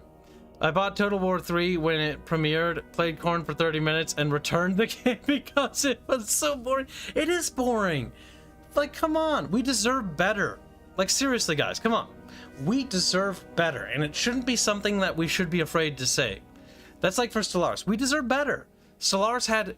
When the Stellaris launched, it had something cool, and a lot of people don't remember this, but it had different forms of travel that you could use to travel in space. You could travel via points, you could build like gates, you could do some other stuff, and it was fucking awesome. And then they changed it. Stellaris had a tile set system, and then they changed it to the fucking district system, which I remember from when Fairbear played, because we did a stream with it with Disco. And the district system is just not good either. Like, they just supplement bad system after bad system, and you can set it to the AI to auto-manage it, but it still doesn't make it any better, still kind of shit. And the ship designer, oh god, don't get me started. That's another fucking mess altogether. Stellaris is just a bad game, and accepting that, and realizing that, is a step in the right direction. Step to realizing that Sins of Solar Empire is a better game, in every fucking way. God, Sins of Solar Empire, you're such a godsend. Sins of Solar Empire 2 is looking to be so good. My favorite Total War is Medieval 1. The board gamey look just charms me. That's it, Humpa Dumpa. You also have a bad take. Yeah. I'm kidding, that's fine. I'll forgive you. I preferred Rome 1 and Medieval 2, and here's why. The map game for the map looks kind of like potato. No, it doesn't. It is potato. It looks like ass. But hear me out. If you see a mountain on the map, and you have a battle next to that mountain, you could actually see the mountain in the distance. You could see the towns in the distance further off, and you could see the forest further off. Because where you had the battles, you actually had them in the location, and you could see the further things distant, like in the distance. I remember seeing that for like the roads in Rome too. I thought that was cool. Seeing like the giant statue. That was such a cool thing. Total Warhammer doesn't even have that. I don't think Three Kingdoms has it either. They're all pre-made maps. And the worst part is they're not only pre-made maps, but listen, they're fucking shit. The pre-made maps are ass. Like Total War Arena, a game that died, and it kind of deserved to die, even though it was kind of fun, because they gave it to Wargaming, and Wargaming literally, or was it Wargaming? I don't remember what it's called. The Warships Company. They fucking ruined it. Total War Arena under Creative Assembly was actually not only really good, but it was surprisingly amazing. And I pity anyone who didn't play it, because Total War Arena did something actually interesting, and it was actually kind of fun. Yes, there was broken stuff. Yes, friendlies being able to deploy pikes in the Battle of Thermopylae was retarded. Fucking Steve. You think I forgot about you, Steve? I didn't forget about it, Steve. Steve deployed his pikemen behind our entire army as a rear guard. Well, as it turns out, when your units are routing and troops are pulling back through the pass of Thermopylae, not Thermopylae, the Hot Gates, or that is the Battle of Thermopylae, Kibtarded. So as they pull back, the pikes kill everything. Everyone. Routing people, friendly people, it doesn't matter whether they're walking or running, they kill everyone instantly. Not just like, oh, they're gonna kill them. No, instant kill, because friendly units don't even get defense chance, which means that it automatically counts as a point of damage, which just kills them. So he killed like over 3,000 people that routed through that fucking gate. Our entire team died, Steve, and I'm never forgiving you. That was funny as shit, and everyone on our team was busy laughing. Nobody was mad. Everyone's just like, oh my god, we all got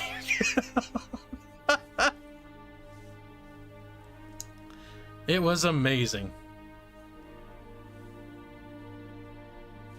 That's right, Wallyfuss. You're coming around. Your name's Wallyfuss. Checking Wallyfuss. What does Wallyfuss even mean? Do you even know? Like, I don't even know. Alright, I've been ranting. I forgot to play a game. Asteroid Miner.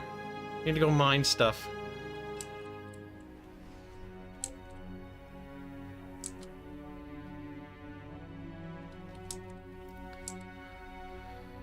Oh boy.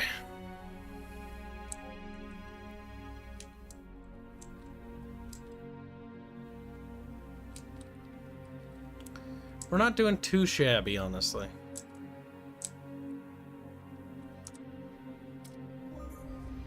Man, the latest Total War I played was Rome 2. I didn't bother beyond that.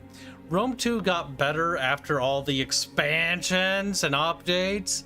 But even after all the expansions and all the updates, and even with mods, it's still an okay game. And that, to me, pisses me off more than anything else. Vanilla's boring as sin. With mods, it's like, man, it's okay.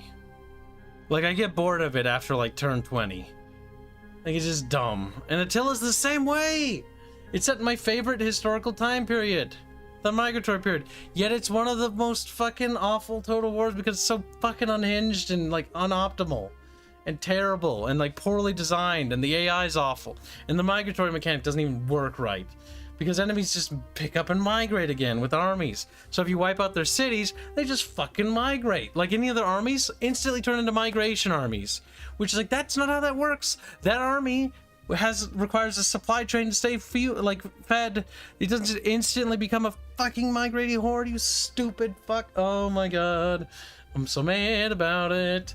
And the Huns, don't get me started on the Huns. As cool as it is that they thermonuclear detonate every city they attack, that's just kind of cool. You can't get over how they just blow it up, like they just boom. That's retarded. But here's the other thing. The Huns don't settle, they just destroy everything. It's like, what about the Hunnic Empire? Yes, it was short-lived, but it did exist, and they did settle. Hence the region like Hungary. And then the Magyars waddled in, but you know, details.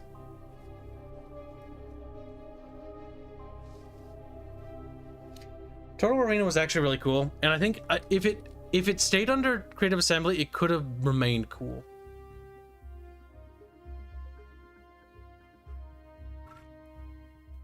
What kind of weapons can we build? What kind of ships can we build? Can we build new warships yet? We can build a pest. Like this warship is called a pest. Like, wow, you're just like, oh, I'm gonna pester. Like, that's not particularly threatening game. That's kind of just sad. I mean, it does have a beam attack. And I'd like to point out that the beam attack is significantly greater because we have all the beam upgrade stuff. So these things are actually going to be pretty nasty. Now, when do I build more of those steely little thingy-majiggies? Oh my god, my camera pans at the pace of a potato. Oh my god, help! It's upset. What? What the fuck? What the fuck? Oh my god, what the fuck? Look at that, chat.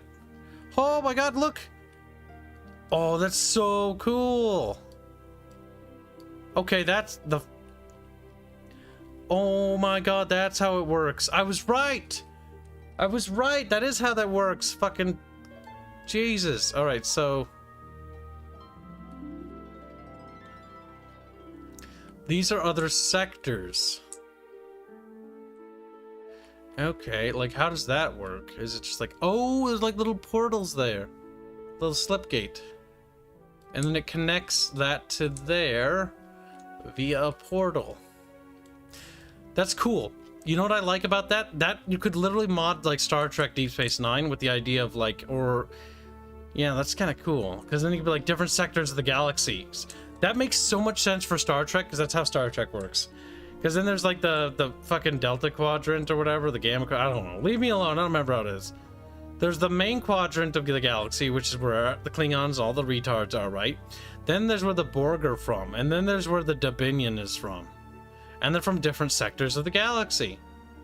Which makes the the galactic politics actually quite interesting.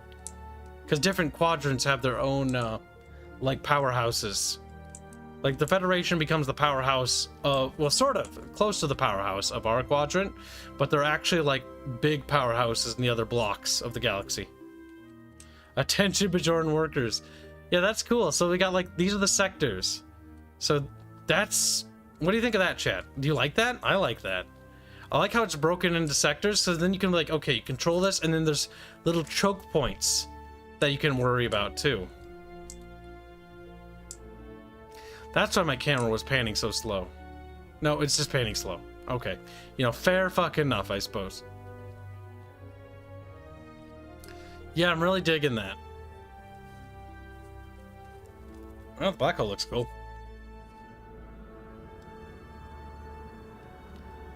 Black holes are cool. They're spooky. I'd say the art direction of this game is pretty solid. I just can't wait till they add multiplayer to this, because this will be great. It's a turn-based game, so it'll be a long game, but fuck, it'll be cool.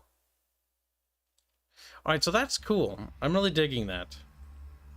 Wasn't the Hunnic capital near Hungary? I think so. I can't remember much about the Hunnic Empire, A, because it didn't survive very long, and B, yeah, it didn't survive very long.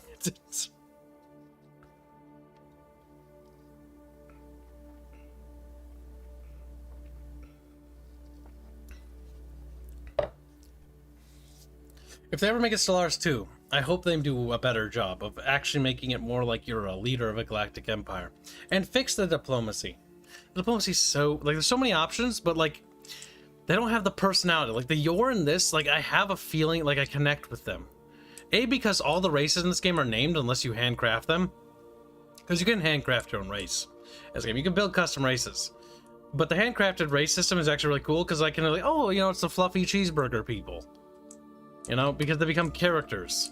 The Yor are, I've normally used them being the antagonists of a lot of the games I used to play, because in the Galactic Civ 2 they were actually quite evil, or they were always a problem. I think they were a threat in Galactic Civ 2.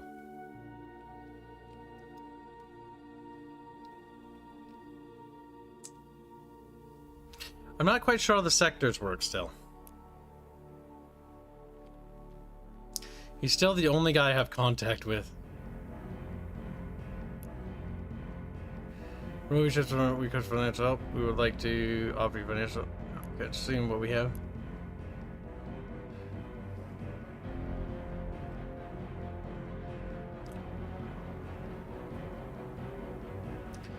Offer a one-time diplomatic capital payment. What does that mean? I don't know what that means. They have Mesantium deposit. They have resources that I don't have access to. They're just focusing on military tech. Jesus Christ.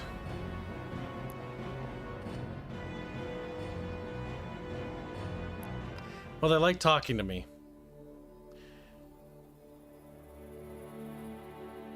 We are trading with each other? How do I trade, Chad? I don't understand. We are finding that trading relationship is building a sense of trust between our people. Yeah. I mean, the more positive interactions we have, the more positive we will become. We'll be friendies forever. Overic Magic joins sent us a Kibs. I am curious. Sorry if this is a repeat question. What games inspirations encouraged you to make your own vidya in this day and age? And out of those influences, which one led you to becoming the femboy you are today? Chatfish must flow. Well, for inspirations, it really boils down to I wanted to make games when elementary school. And that's when it started. Thank you for your very generous donation. But it really is kind of just that simple. It was not a single game. It was actually a person in my life, and that was my uncle Jason. He was a person had some cool history and stuff. He did some cool stuff back in the day. And honestly, it was him was one of the big inspirations to why I wanted to make video games. And just the fact that I played video games a lot. Like, I spent so much time playing video games. My parents were, divorced, and in both locations I didn't have a lot of friends, and I would switch schools a lot because my parents were fighting in court. And because of that, I didn't really make a lot of long-term friendships or attachments in the early stages of my life. But the only thing I really had was my imagination and video games. And those two things coupled together sort of is what created the Mixers project as a whole. And by meeting Tyler's the first friend I found that we maintained our friendship even after I went to a different school. We called each other on the house phone. We'd play online, play games together. We'd meet up, our parents would meet up, and then when his parents one day got divorced, they actually made Tyler and I hang out a lot because they would always send them to me instead of fighting or in front of them or whatever. So that way, we'd bond and become friends over it. And so, because we were able to do that, the Mixers thing became this sort of central piece around that friendship, and that also sort of tethered everything else together. So that's more or less the origins of the Mixers project, if that makes sense. And so it's a bit simple. It's a bit, just friendship is how it really became a thing. But that is the origins of how the Mixers project got started. And the idea of making video games, that really just boils down to just, wanting to make a video game and making my own game and just making it in the setting. The Mixers project was the perfect setting for it. So I was like, okay, I'll just, write that, and we'll just keep expanding that.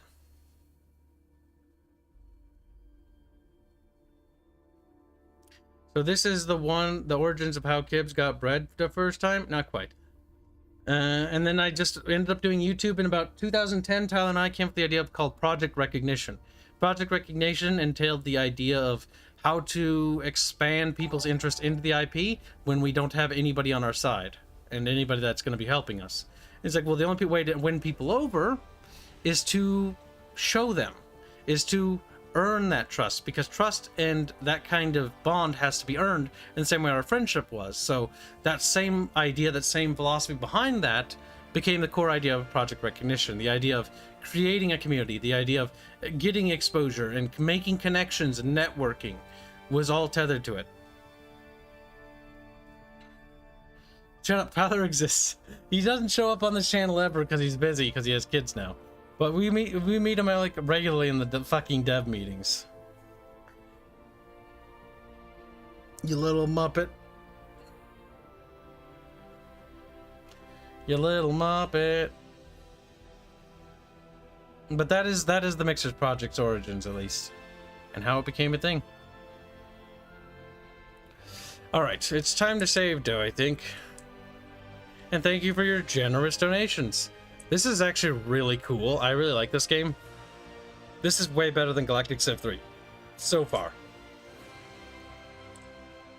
Are those colors like the sectors? Like this blue one leads to this sector and this one leads to another sector? Oh god, that's gonna be... Chat, I don't know. That's quite chaotic. It takes forever to move around in this sector. Granted, we don't have better engines, so we can't go faster. And we only have half of this sector explored. That's so cool. Yeah, a big multiplayer game in this could be awesome. As a long-term thing. Is this legitimately Star Wars, but good? Yeah. So far, Galactic Civilizations 4 is shaping up to be very good. But I would definitely wait. No, Kibs, that's another representation of the balance of power. No, I didn't want to know that. Wait, so that pink thing is the Yor. And I'm the blue? But on here it says I'm smaller than the people. That don't make no sense. Well, I don't think I'll expand into that sector because I don't have that area locked down. But surely, how do these get made? Subspace Gate 2, plus 900% moves. Oh my god. That means you can hold the fuck on. It's not. I'm gonna click that so that the ship moves there. before I try even doing. Okay. For a second there, chat, I thought you could actually, it's like, you don't need to use this. You can just move. I'm like, that would take forever. Like, that's a huge dead space to cross. It wouldn't take forever, but it would take a reasonable amount of time. Alright, where'd that ship go? Oh, there's a lot of them over here. Alright, hold on. I need to fix that order. Here doesn't do anything retarded. Retarded, chat. Don't want to be retarded. Okay, now it's time to save our game.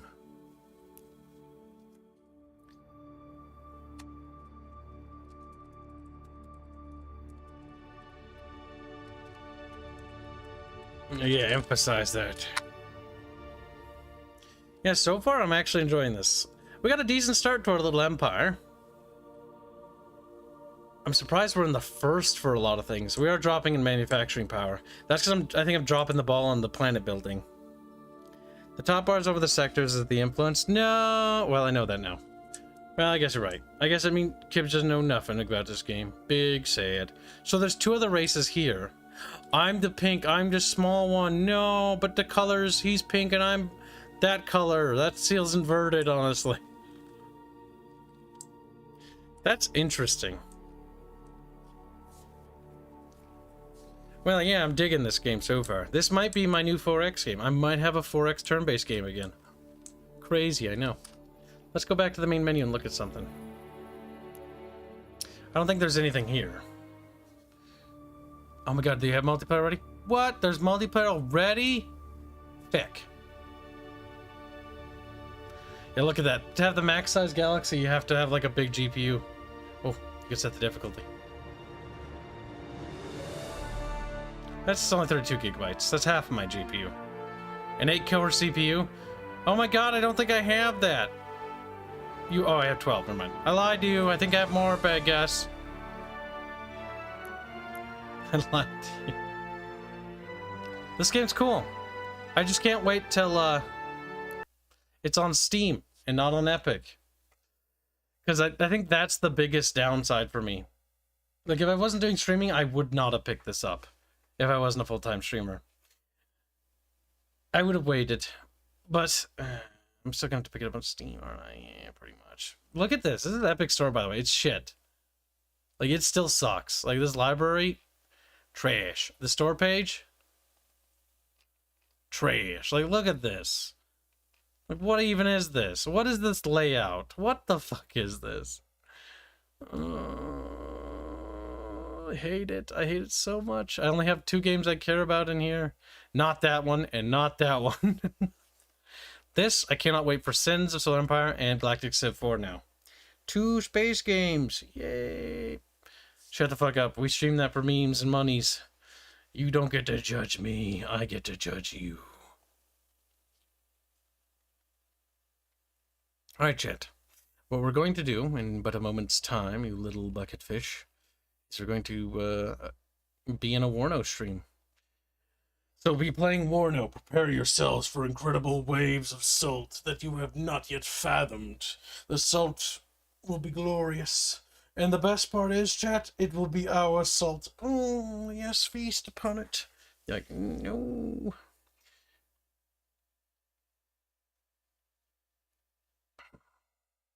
Yeah, just wait for it, Gunny.